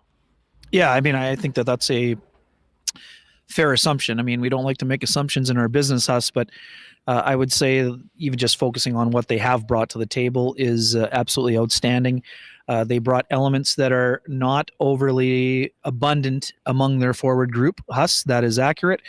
They spend a lot of time around the blue paint. They have some offensive capabilities, and they've just been perfect fits here. These are two not low maintenance people, These are no maintenance players. As a coach, you know exactly what you're going to get from them every single shift, every single game, every time out. So that's helped the Jets. It's helped some of the other players that they play with elevate their respective games. When they play together, they can be a force. And Blake Wheeler was very good in game one. Blake Wheeler was probably better than very good. Goal and 2 assists. Who cares that one of the assists came on an empty net?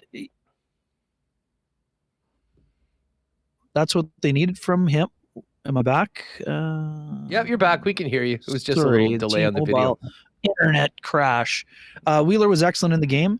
He needs to keep it up for this entire time, of course. They don't need Blake to be the primary point producer. Just do a good job on that line. And that's what he did in game one. I thought his legs were moving well. And when Blake's legs are moving well, he's an effective player, And I thought he was involved in the back check, on the forecheck, physically, all of those things. And guess what? Rick Bowness was able to reduce the minutes for Blake Wheeler, 12-27 in the game, 19 shifts. So that, again, Rick tells you about the shifts. That's something he reiterated in his scrum yesterday. Don't necessarily look at the ice time because Blake Wheeler is smart. He knows what's in the tank. He took 19 shifts. The average shift length was 39 seconds. That's called knowing what is best for you. Because if you get caught on the ice for a minute 10, whether you're 19 or 36, not great for your kicking, So smart job on that front. And I thought he was very effective. Nemetsnikov, very good. In terms of Ehlers, I watched him yesterday in practice. He's flying around. It's got nothing to do with his legs, and we know this. Rick Bowness kind of let the cat out of the bag, whether it was intentional or not. They're scared about him. Not scared. They would be concerned about him taking a big hit. So there must have been something that came up on the MRI or whatever magnetic, visuals were taken on the medical side of things. Whether it's a shoulder or collarbone, I have no idea. It's the time of year where no one's going to tell you anything. What we know is Nikolai Ehlers got rocked by Ryan Hartman when he was not expecting to be hit. So could it be anything? Could it be his ribs? Sure. No matter what it is, Ehlers is flying around here. So to me, Rick Bowness made it clear after the game there was no setback, but there was no real progression when it came to his healing. So what difference will that make over 48 hours, or can he play in game 3? Sure, but we don't know what it's going to take for him to get that final check mark or that green check mark to move along to be in the lineup.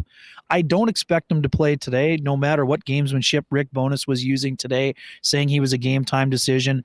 We're doing our best here, tugging on the pant leg like the annoying, animal wants to take a note for a walk.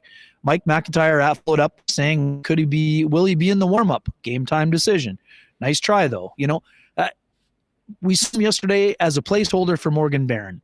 If Nick Ehlers would play, do I expect him to play with Adam Lowry and Mason Appleton? Absolutely not. So he was not working with either power play unit. To me, that's a sign that he is not in the lineup for tonight.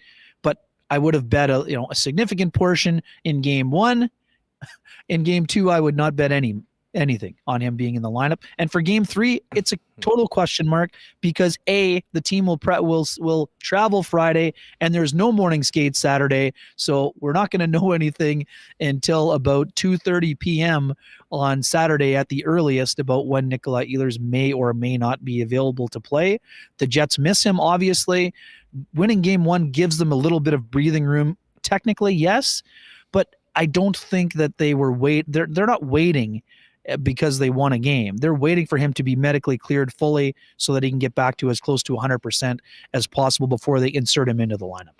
Hey, by the way, pushing 700 in the chat right now. If you're new here, welcome. Hit that red subscribe button and give a thumbs up, and make sure to check out Ken, our guest, and Sean Reynolds on Kenny and Rennie after a legal curve tonight over at the Kenny and Rennie post-game show for all of their content.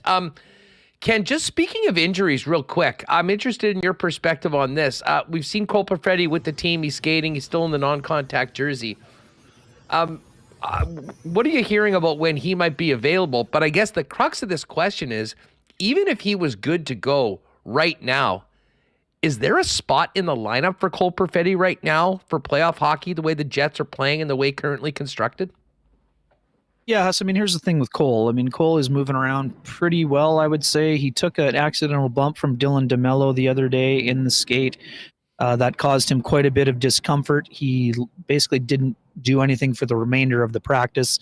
He was back kind of moving around fully yesterday. Whether this, I don't think it's just a matter of pain tolerance here. I think he's got to get his conditioning up before he would be a consideration. Rick Bowness saying, I think it was 2 days ago, Huss, that it was another 10 to 14 days scenario. That's kind of a rough estimate because it was 10 to 14 days about a week and a half ago. I don't expect him back before the first round. In terms of, people are asking all the time, and I get it. Huss, this is my best way that I can answer this question. When the Jets are fully healthy, I think Cole Perfetti is in their lineup. Would I say I can't speculate who would come out if Cole Perfetti becomes ready to play, if there is a round 2 for the Winnipeg Jets, because I don't know which players will be available at that time. If all players were healthy, where would I put them? That's a great question. It will all depend on how you want to construct your 4 lines. Do I think Cole Perfetti will go on a line with Lowry and Appleton on the checking line to play against the opposition's top line? No. That's not to say he can't do it. Can he play in the bottom 6, I guess, is the question. Sure he can. I mean, could he play? Does he fit there better than the guys they have there right now that are...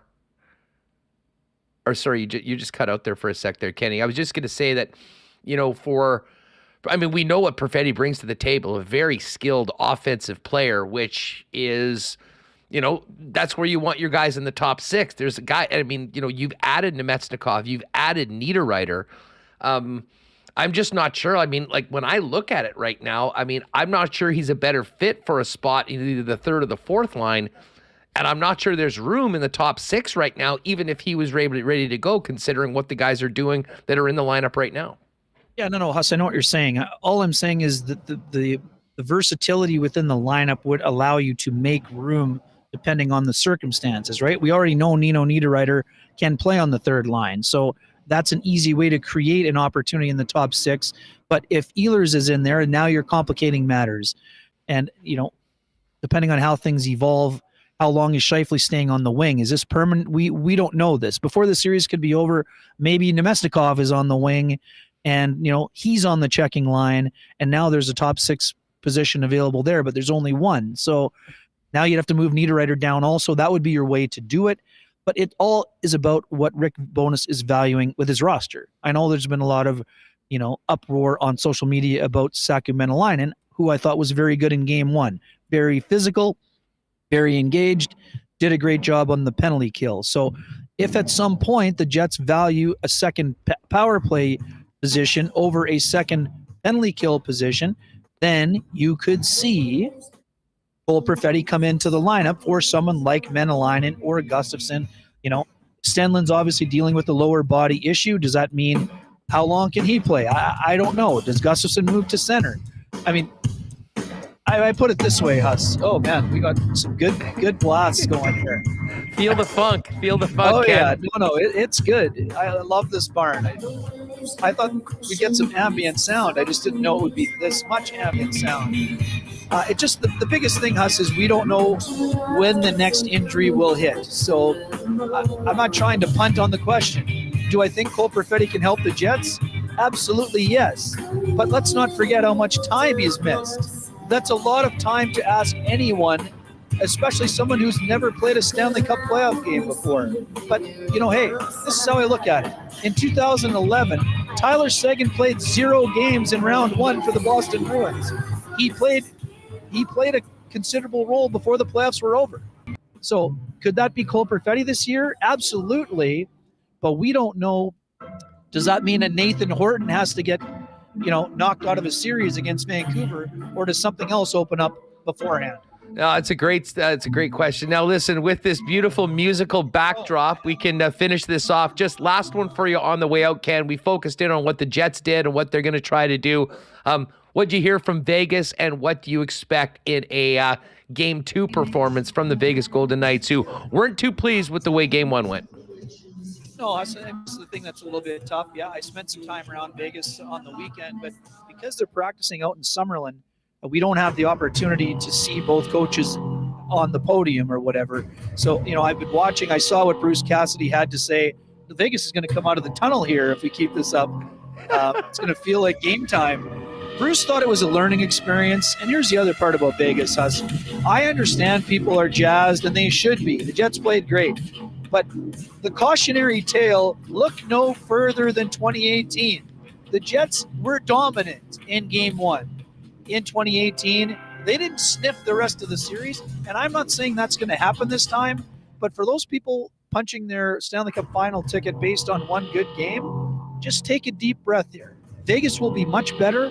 Do I think the Jets can play better? Absolutely. And if I'm a Jets fan, or if I'm a Vegas Golden Knights fan, the thing that would concern me, no matter what adjustments they make, is Connor Hellebuyck is going to steal a game or two in this series, and he didn't have to steal one in Game 1. So I would think that we saw Connor was very sharp.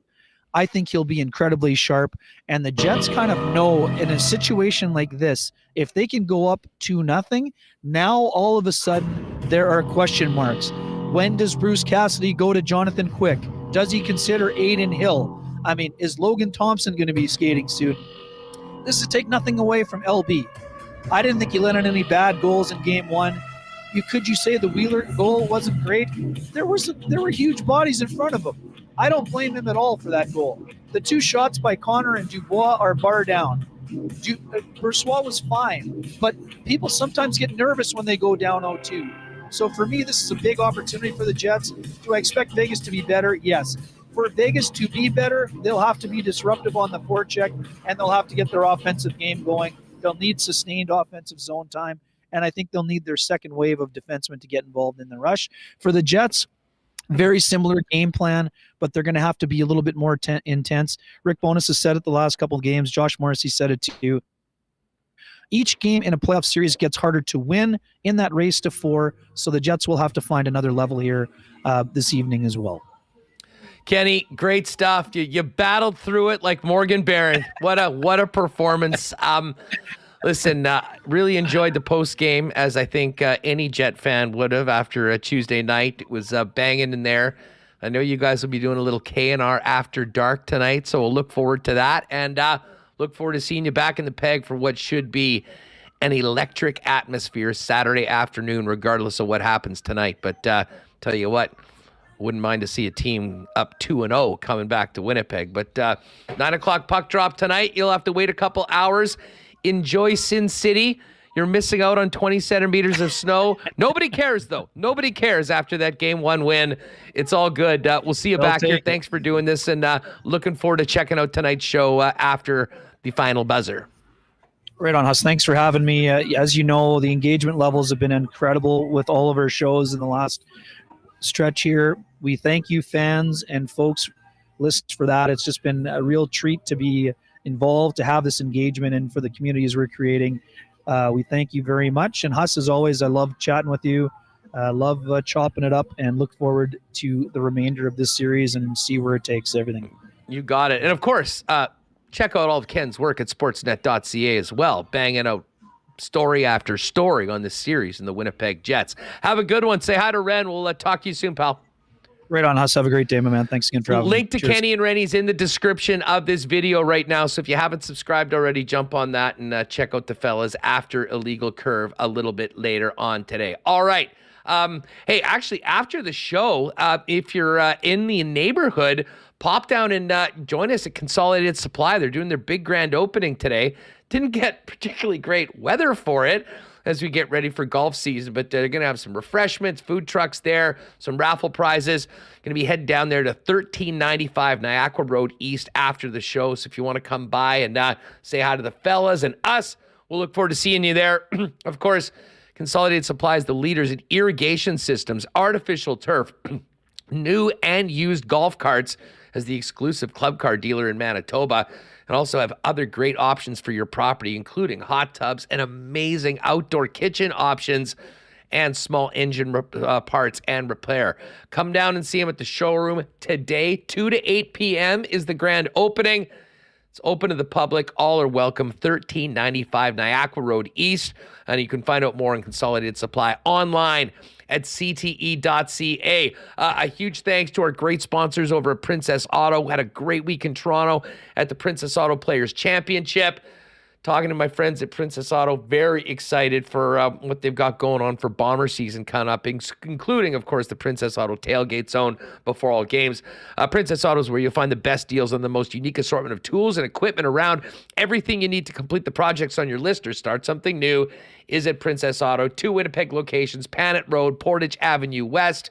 And you can shop online 24/7, 365 at princessauto.com. I have to laugh. We're showing the snowblowing clip of Princess Auto. Was hoping we could sort of transition to the more summer content of Princess Auto, but apparently not for the next little bit. Are you ready for tonight? And more importantly, Saturday and Monday? Do you have your whites ready? Well, if you don't, you need to get down and see the fellas at Royal Sports, Manitoba's #1 sports superstore, with the biggest and best selection of licensed team gear featuring the Jets, Bombers, NHL, NFL, tons of new MLB and Jays gear just in time for the start of the season. The whiteout gear is taken over, though. They've got the white road jerseys, they've got the white heritage jerseys, and the white retro reverse jerseys. My retro reverse is 1-0 in the playoffs. I'll be sporting that again tonight. So if you need your whites, or you need to update your white wardrobe for the whiteout, get on down there. There's the example. Tons of white hats as well. It's all there at Winnipeg's #1 sports superstore, Royal Sports. They're at 750 Pembina Highway. And I know it doesn't seem like spring right now, but spring stock's arriving daily as well, with soccer, baseball, football, tennis equipment, and a huge selection of bikes. And hey, where are you going for the game tonight? You're going to get out. I know it's a little late, but hey, it's Thursday night. Tomorrow's Friday. It's playoff fever around this town. Get on down with your crew at your local Boston Pizza, your official whiteout headquarters. I actually had BP last night. I tried that new triple play appetizer platter with the cactus cuts, my personal favorite, the Thai chicken bites, and the cheesy Bandera bread. They've also got the new dill pickle spears and the winged ribs. I think I might have to try those tonight. But they are ready for your playoff party. Pop on down. Chance to win tickets to a playoff game at Canada Life Center at Boston Pizza as well. So make BP your playoff headquarters if you're not at the game and if you're looking for a spot tonight. All Manitoba Boston Pizzas will be rocking with the big game on the big screen with big sound and your chance to win as well. And if you're staying in, you can always order online at bostonpizza.com. All right, let's get Remo back in here. And Remo, how about Wiebe just battling through the pregame festivity testing at T-Mobile Arena with a great hit, as he always brings us here, and a real fun chat with Drew Mindell. And I know Drew and the IC guys are going to be locked and loaded right after the game to give Jet fans their fix with everything coming out of Game 2 tonight. Yeah, Ken doing such a great job joining us from T-Mobile Arena, where they started testing the pregame show, which we're all excited for, we know, and then blasting Gwen Stefani. I did have to, I have like some noise suppression and other filters. I did have to ride the levels, turn it up a little, but also took it completely off, so you could hear the music blasting. I know people in the chat did enjoy, maybe not as much on the podcast. It was kind of funny. Kenny battling some internet gremlins during the show as well when you're in a big arena. Although you think, hey, T-Mobile Arena, come on, you got to have more consistent Wi-Fi. It was going from green to red, but for most part, pretty good. So, I thought it added a lot, gave it that Vegas vibe, and no podcast listeners, he was not on the Vegas Strip during that part. He was in the arena. Ken Wiebe, live from Coyote Ugly, joining us on Winnipeg Sports Talk. No, in fact, that was the arena. And it should be rocking at the start of the game. We'll see if the Jets can take the crowd out of the game and send everybody not wearing white home disappointed again like they did in game number 2. Let's get to some audio, though, because we wanted to hear from both the Vegas and the Winnipeg side of things. Remo, do we want to maybe just start with this latest bit from Bones with today's injury update, Barron and Sandberg, and then we can get to what Bruce Cassidy had to say? Yeah, so during, I think you were talking to Drew, Rick Bowness did speak to the media that showed to the Jets, who've been streaming those live on game days while on the road. They're doing a great job at their YouTube channel as well. So, yeah, he talked about the injury update. They asked him about Nikolai Ehlers because some of the questions are hard to hear, and he talked about Morgan Barron's availability. So I'm just getting that ready, Huss, so everyone can hear. But yeah, we'll fire this up, and we've got some of the Jets who've spoken in the last 24 hours, as well as Bruce Cassidy. But these first few clips are, as Michael Remis said, within the last hour, post morning skate for the Winnipeg Jets, and we started off with Ken and the rest of the media that are boots on the ground there in Vegas asking about Nikolai Ehlers and Morgan Barron and a general injury update for the club going into tonight's game 2. It was an optional skate, so he took the option, and he is a game-time decision. Sorry, that was Ehlers who was the game-time decision there. Didn't skate. Expect that he'd at least take the warm-up? Game-time decision. You keep pushing. We try. No. So maybe, I'll bite one day, probably. would any of the other guys that weren't on the ice today be game-time decisions, or you'd No, anyone that wasn't out there, we're expected to play. Yeah. What concern, if any, is there regarding Morgan's status relative to him playing, Rick? Well, he spoke with him this morning, and he got through yesterday okay. We were concerned the swelling would increase yesterday, but it didn't, and he's fine out there this morning. We'll see how he is tonight. We'll have extra guys out there and warm up anyways, and at this point, we're planning on Morgan playing. Okay, so he's not a game-time decision. It sounds like he is. At this point, he's playing. If he shows up here tonight and there was a reaction to his workout this morning, then we'll have to make that decision at that point. But as we speak, we fully expect him to play. Yeah, so there's a bonus with the injury update. Ehlers, game-time decision. As we just spoke with Ken, do not expect him to play tonight.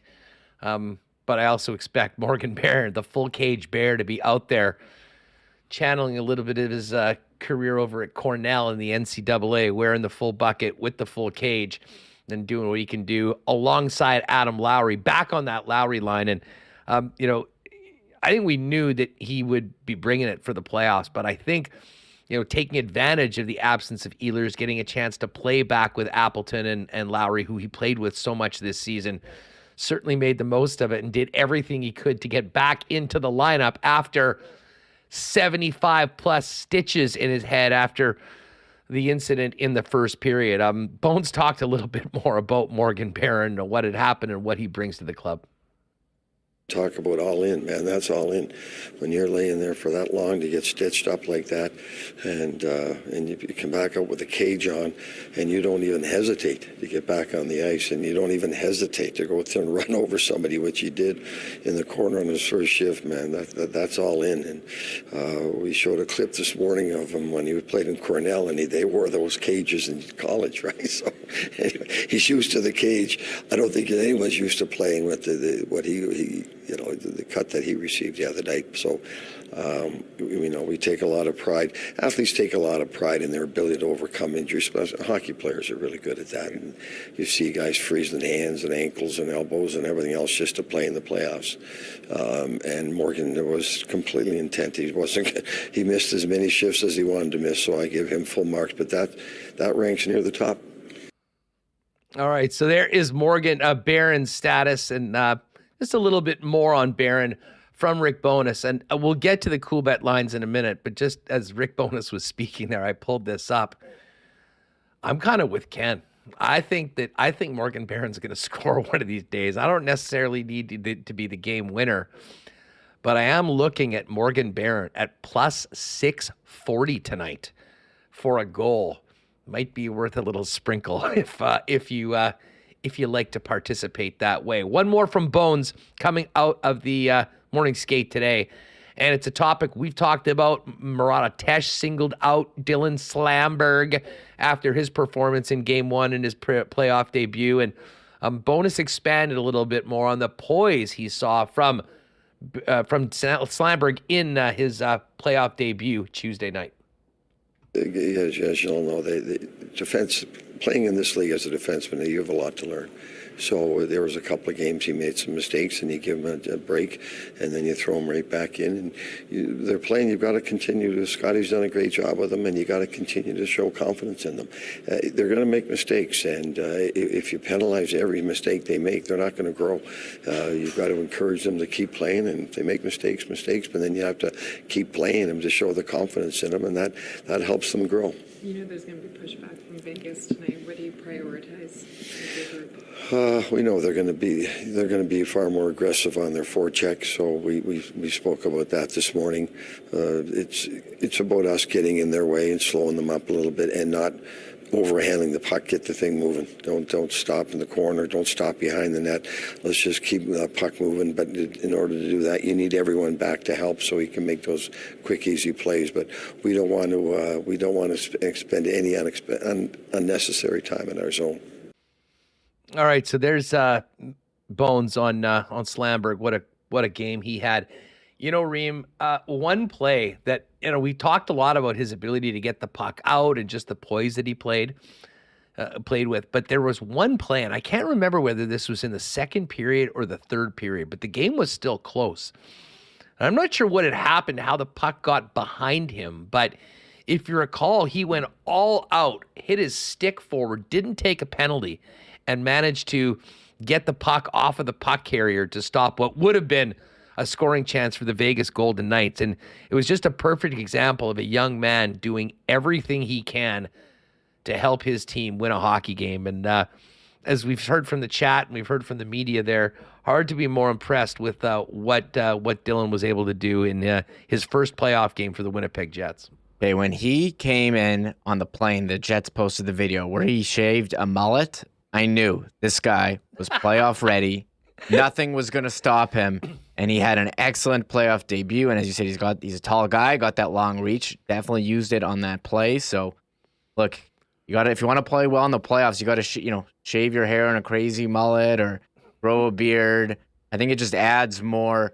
Like if you're in giving video game style ratings, it just boosts your rating a bit when you're playing with a mullet in the playoffs. We saw Patrick Kane do that in the 2010 playoffs, I think it was. So and he had the lines in his hair as well. You need that. You're a hockey player. You got to look the part.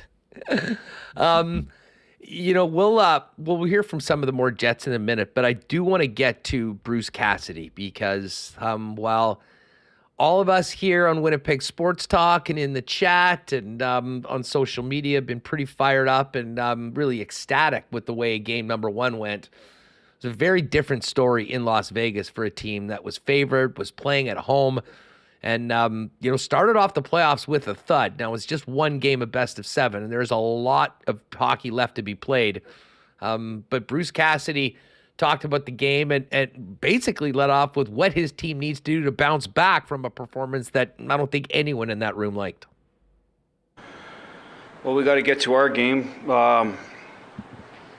I think we got a bit away from it with our rush reads, gave up some goals. We got burnt on a line change there. We're a little late. Puck management, we've talked about that all year. That needs to be better in those situations.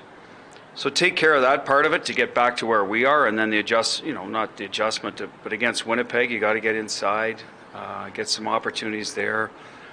Hellebuck's a good goaltender, but when rebounds start happening, everyone kind of averages out, so we got to make sure we're willing to do that. And obviously our power play give us some life. Doesn't always score, but it got to give you some momentum, got to give you some juice and the threat, and then obviously get the timely goal. There was a couple of opportunities to do that, and it didn't happen. All right, there's Bruce Cassidy, who first coach ever to win 50 games in back-to-back seasons with two different teams. And, he's a veteran coach at this point, and he also talked about having his veteran locker room coming back and what he's going to be leaning on from those vets. Yeah, I think playoffs become about the response. That's in game 2, from shift to shift, a goal against, penalty kill, how he responded to a lot of different things. But more game to game, we have to be better. It's that simple. Like, there was no one area. It was our entire game wasn't where the level it needs to be, I think, to beat playoff caliber teams last night. And you're going to lose games when it is at that level sometimes too, right? Because you get against better teams, and so will the opposition. So that's the first thing we got to get rid of or get back to and I think our guys understand that. Like, they should. They are a veteran group. Been through some playoff series. So I think everybody knows it's not won or lost after one game. You got to get better, and for us, it's obviously a lot better. But I expect we will. We're a good hockey team. We had 111 points this year, so we're not going to. We did talk about that. We're not going to define ourselves by one hockey game. We didn't play well, but we got to make sure we correct it. Bruce Cassidy, the Vegas Golden Knights, and one other thing that stood out. Early on in the game, Vegas was being very physical on their forecheck. The Jets did a great job of handling that through most of the rest of the game, and full credit to the Jet defense corps. Talked a lot about Sandberg and some of the others and the poise that they had in moving the puck up to open Jets and getting the puck out and then being able to lose their speed. But there was a real physical element to this game, led by Pierre-Luc Dubois and Brendan Dillon. And Cassidy spoke about the physicality from both teams. I think that's playoff hockey. Guys I think you got to be careful you don't chase hits all over the ice, but you got to not turn them down when they're there for you. And I think our guys bought into that. I had no problem with our physicality. I think early on we tried to play behind them, and we had some good looks. That the Brett Howden chance is a good example of that to me. How it seems on the road that puck has gone in for us this year, and all of a sudden you're playing with the lead. The other team maybe now at home is trying to push, and at home it hasn't gone in as much for whatever reason. That just seems to be a little bit of how things have played out, and maybe it's different. Everyone gets going, but at the end of the day, you got to stay with it. And I thought we did early, and then we got away from it late. But the physicality, I thought, on both sides was there when the situation dictated. I don't think the game was dirty by any means. I know one of their players went off, and unfortunate. I hope he's all right he got hit with a skate. I don't think that was anything malicious. That was that pile up in front of our net. Other than that, I thought it was a pretty clean game in terms of the physicality. All right, so there's Knights head coach Bruce Cassidy with some of his thoughts on game number 1 heading into game 2. Veteran teams and veteran players on both sides from the series 5 years ago. Jonathan Marchessault is one of those players, and Marchessault had an interesting quote on his team coming back from a disappointing game 1. I mean, there's no message necessarily needs to be thrown. You got to know what you got to do out there, and I think yesterday we didn't have 20 guys that wanted to compete, and that it showed in our game. And I think to be a good team in a playoff, you need everybody, and we got to be able to just play in our game. Don't play at their level. Play at our level. We're one of the best team in the West for the whole year just because we played our game. And but yeah, I'm excited to see our group tomorrow. All right, so there's the Vegas side of things. A little bit more from the combatants in this series, including the Jets' top defender, Josh Morrissey, who talked about this team's overall play in Game 1. Obviously both teams early in the series, you want to establish your game, and I think probably a little nerves in in the first period, but for both sides. But I thought we played well. I kind of played to our strengths. We're a good defensive team, and it's one game, it's one win, and we know it's only going to get harder as we go along here. All right, so there's Josh Morrissey on the Game 1 win. Something that was a common refrain from Winnipeg Jet players, probably because they kept on getting asked about it, was the stunning performance in period 3, where they held the Vegas Golden Knights to only 2 shots on net with the game on the line. Morrissey talked about the defensive performance, top to bottom of the club, and being able to limit Vegas to only 2 shots in the third.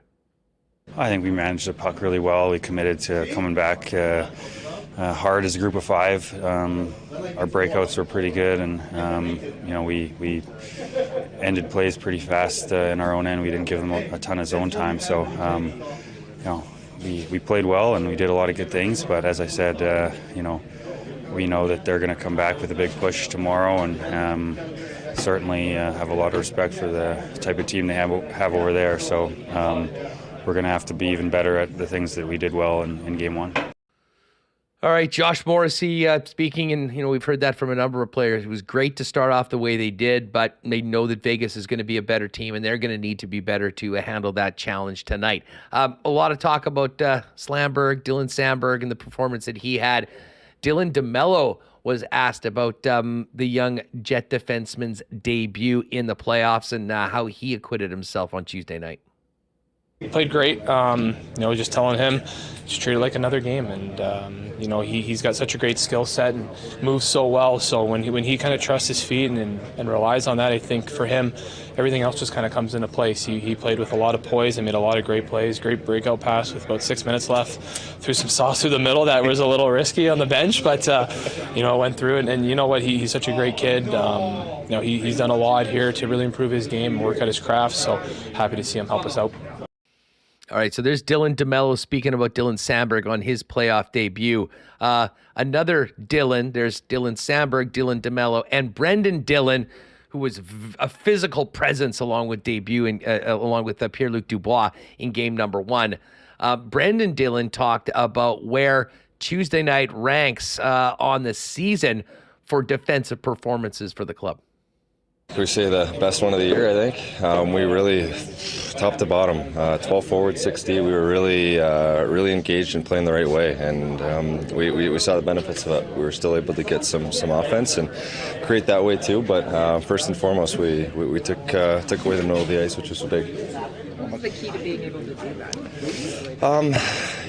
It's not just one guy or one D pair or forwards. It's all 5 guys being on the same page, and both teams have gone through so much video and had enough meetings, I'm sure, where you're not surprising the other team with anything. You know what to expect. You know what each other's top end players are going to want and the areas they're going to want, and you just got to do your best to take that area away. All right, there's Brandon Dillon on that, and one more. It's a good one. It was a loud, raucous crowd in Vegas. They were ready to go through before the game in the first period, but man, did things change quickly in the second period when Pierre-Luc Dubois set up Kyle Connor and then scored shortly thereafter to get the 2-0 lead. Brendan Dillon talked about silencing the Vegas crowd. I mean, it's awesome coming into the other teams. I think that's one of my favorite parts of playoff hockey is going into the other team's buildings, getting booed on your walks in, getting yelled at, and seeing just the crowd when you're able to score a goal, and it's just the best coming in. We're obviously looking forward to playing at home as well, but just for guys playing their first games yesterday too in the playoffs, just enjoy it was a big message from us. Enjoy the moments, and we really did. All right, so there's Brendan Dillon. All systems go for a 9 o'clock puck drop tonight. Have you made all of your plans? Do you know what you're eating? Do you know what you're drinking? If you are thinking of getting a few beers for the game, you might want to pop by Little Brown Jug, because if you haven't picked up the new generic lager, it's just launched and it is delicious. Your basic lager, just better, impressively standard in the best way, light and clean to taste with a mellow flavor and crisp finish. Now Manitoba can support local without having to move away from the domestic taste they've come to expect in a light beer. It's available in 8-packs or by the can through the tap room or through vendors. And in 8-packs and by the can in the next little bit, starting in June at Manitoba Liquor Marts. Well, golf season's going to wait a little bit with this snow coming up, but it will be here soon, and there's no better place to spend the golfing season than Breezy Bend Country Club, one of Manitoba's top private clubs with a championship course, top-notch practice facilities, and the best 19th hole around on their beautiful course-side patio. Great men's, ladies, and junior programs. Breezy Bend's the perfect long-term golfing home for you and your family. Find out more at breezybend.ca or give our pal Corey Johnson a call for more information about becoming a member. And when the summer comes, it will be fishing time. Aikens Lake awaits.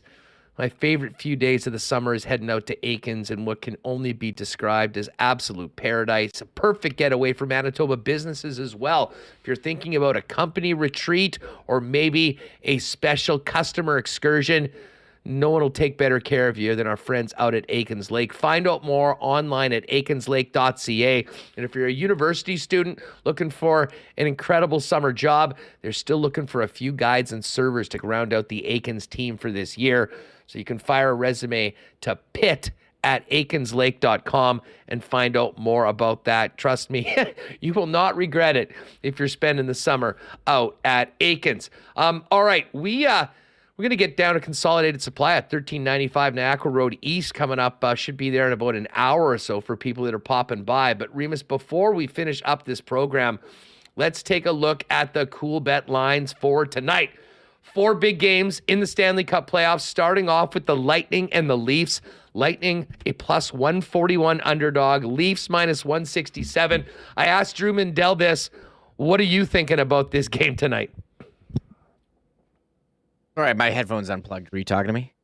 Yeah. I was just asking you, just mentioning the lines for the Lightning and Maple Leafs, and interested in your thoughts on whether the Leafs can bounce back tonight or whether Tampa continues doing what they did in game number 1. They better or they're toast. I don't know, man. They're favorites at home. They better show up because being down 2-0 to the Lightning, like Leafs fans are already not feeling so hot. So I think they have to. It was like Edmonton. You knew they were going to win. I think this is going to be, if you think this is going to be a 7-game series, which we all did, I'll go with Toronto. But as a favorite, I mean, it's hard to pick them as a favorite. If they're a home dog, you're like, yeah, I want to jump on that. But I mean, wouldn't you rather take the team that's been to the last 3 Stanley Cup finals, even if they're different? Now they're going to have injuries, like Cernak's out, and I think Hedman's game time decision. So those are big injuries for them. But I'd still go, I think Toronto's going to pull this one up. I know. If you think the Leafs will win the series, you can get them at plus 112 right now. Tampa minus 132 after game 1 win. And yeah, I guess we didn't talk much about that Bunting suspension. And again, I don't want to get into a big NHL player safety discussion because it's just going to make me more pissed off about Ehlers' situation and Hartman. Although Hartman didn't play last night, probably a little bit of karma. But I was not expecting 3 games for that. I thought 1, maybe 2, Reem. But they actually somewhat threw the book at Bunting, which is in stark contrast to 1 regular season game they gave Hartman for that cheap shot on Ehlers. Makes no sense. Yeah, like I don't mind, like for hitting a guy in the head, like I don't mind 3 games, but like no one gets that harsh penalties in the NHL unless their name's Mark Scheifele. So the way that they hand these out is just so confusing to everyone. Hartman should have got more than 1 game if Bunting is getting 3. I mean, that was a cheap shot on a guy who didn't have the puck. Again, we know that it doesn't make sense ever, and so like I'm trying not to you don't want to get mad, but everyone saw the suspension. Like what? Like just based on what they've done, it was too harsh. Now, if that's what it's going to be going forward, then yeah, 3 games, sure, for elbowing a guy in the head and giving him a concussion, sure, 3 games. But that's what we said after Mark Scheifele got 4 games. Yeah. Like no one got that harsh of a suspension since then. So I don't know we don't know. It's all confusing and no one can make any sense of it. Yeah, make it make sense. Good luck with that. Rangers, Devils. I kind of like the Devils to bounce back tonight. Devils are minus 131 home favorites. Rangers are plus 111. Colorado Avalanche down 1-0 to the Kraken. What a performance that was by Seattle. At the same time, the Winnipeg Jets were beaten up on the Knights in game number 1. Avalanche, though, a big home favorite to bounce back. They have minus 214 odds tonight. And the Kraken plus 180 to go up 2-0. And the Jets, and I think a big part of this is what we've seen from teams like Dallas and Edmonton last night, coming back after tough game 1 losses on home ice. Jets are actually a bigger underdog tonight than they were on Tuesday. Plus 133 for Winnipeg. The Vegas Golden Knights minus 156. And if you click on this, I'm just looking at some of the scoring odds. This is to score a goal tonight. Connor and Scheifele plus 175. Eichel plus 195. PLD plus 215. We moved down Nito Niederreiter plus 295. Adam Lowry plus 340. He's just a beast these days. And as I said, I think I'm going to put a little touch on Morgan Barron at plus 640 tonight to get it done. And the legend of Morgan Barron would only grow if he was able to do that tonight. All sorts of other props, period goals, assists, player shots, penalty minutes as well. If you think this one might be a penalty-filled affair, there's the Blake Wheeler. You can bet on penalty minutes? Yeah, Blake Wheeler over under 0.5 penalty minutes. So essentially to take a penalty, plus 240. Morrissey 3-1 to take a penalty. What? And I've never seen this. Here's a funny one, and I might have to take this. Like, this just seems like free money. Pierre-Luc Dubois plus 120 to take a penalty. Yes. You got to do it. Yeah, I think so. That's all there. But then you have to cheer for it. Be like, oh, I want Dubois to get a penalty. I guess you'd be hoping for him to get into like a scrum after a whistle where they take them both off. So you're not actually cheering. For example, this would be the scenario after Calgary scored in that Wednesday game a couple weeks ago where he went all the length of the ice and started pointing and shit-talking Markstrom. He got 2 minutes, but the Flames got 4 minutes in the resulting scrum. So anyways, lots of stuff out there, and series prices are up on all of the series. And if you didn't get on the Jets as a plus 130 series underdog before it started, well, the odds have completely flipped right now. Winnipeg is minus 149 to win the series, and the Vegas Golden Knights a plus 127. So just about opposite odds from where we started after the big road win to get home ice advantage. And tonight it's time to get greedy. You know what they say in Vegas? Double down. The Jets look to double down and come back with 2 wins tonight. 9 o'clock puck drop tonight for your Winnipeg Jets. That is going to do it for us. We are going to head over to Consolidated Supply at 1395 Niagara Road East. If you're in and around or out and about, pop by and say hi. We'll have some refreshments, some food trucks, and I'm really looking forward to seeing the fellas there. And we'll probably just talk about the game the whole time tonight. And then, of course, 6 o'clock, things get going with the Leafs and Lightning. And then 9 o'clock tonight, Jets and Vegas Golden Knights. Tomorrow's going to be a massive show, win or lose. But I got a feeling. I'm hopeful it'll be as fired up tomorrow as it was yesterday, coming off that big Game 1 win for Winnipeg. And all systems go for the whiteout Saturday afternoon, 3 p.m., Monday night, 8:30 at Canada Life Center. That is going to do it for us, gang. Hit that red subscribe button if you haven't already. We're here Monday to Friday, 1 p.m. Central. Shout out to everybody in the chat. Great to see all of you. Remo, just before we go, for people that are here, I'm still learning about this, but I'm in on the WST Discord.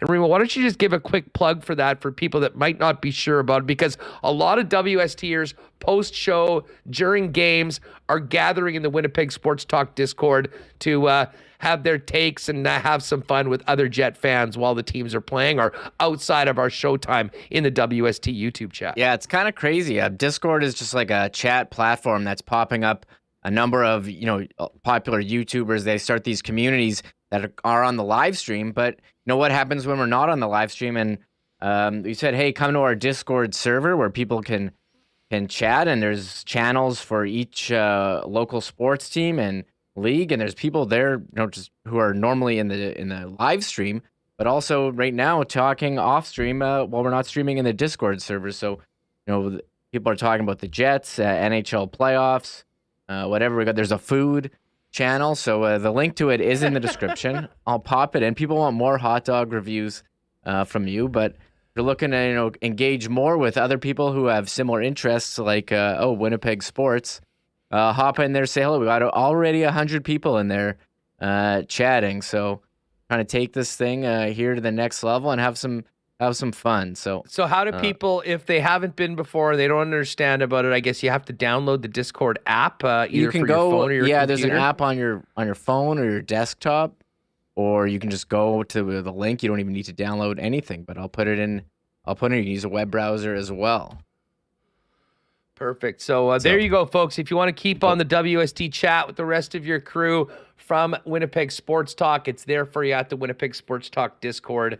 And Remo will be popping in there. I might even pop in at some point during the game tonight. But there it is. The Discord server link is in there, right there in the chat. And we'll also throw it into the description of the show as well. That's going to do it for us. Great show today. Enjoy the game tonight. Thanks to the sponsors that make our show happen every day, and all of you for making us a part of yours. Shout out to the podcast listeners as well. Join us on YouTube when you can. Hit that thumbs up, folks, on the way out. Great to see, man, already over 300. Vibes are high. 520 in the chat on 420. Enjoy the rest of the afternoon and, of course, the night. Get a nap in if you need, because it's going to be a late one. I see Kenny and Rennie afterwards. And by the way, when you get up tomorrow, be sure to check out our YouTube, because Remis and Skylar Peters are going to bang out another post-game recap on the Winnipeg Sports Talk YouTube channel. It was a great piece last week. Skylar's awesome. Remo doing a great job making that happen. So check that out as well. Give it a thumbs up and leave a comment in the description. It's going to do it for us. If you're going to Consolidated Supply, we'll see you there, folks, and have a great night. Enjoy the game. Go Jets, go. We'll see you tomorrow for a Friday edition, heading in to the return of the whiteout Saturday afternoon at Canada Life Center. Oh, my God! Oh! Shut it down! Let's go home! Thanks for tuning in to Winnipeg Sports Talk Daily. Make sure to subscribe on YouTube and your favorite podcast feed at winnipegsportstalk.com.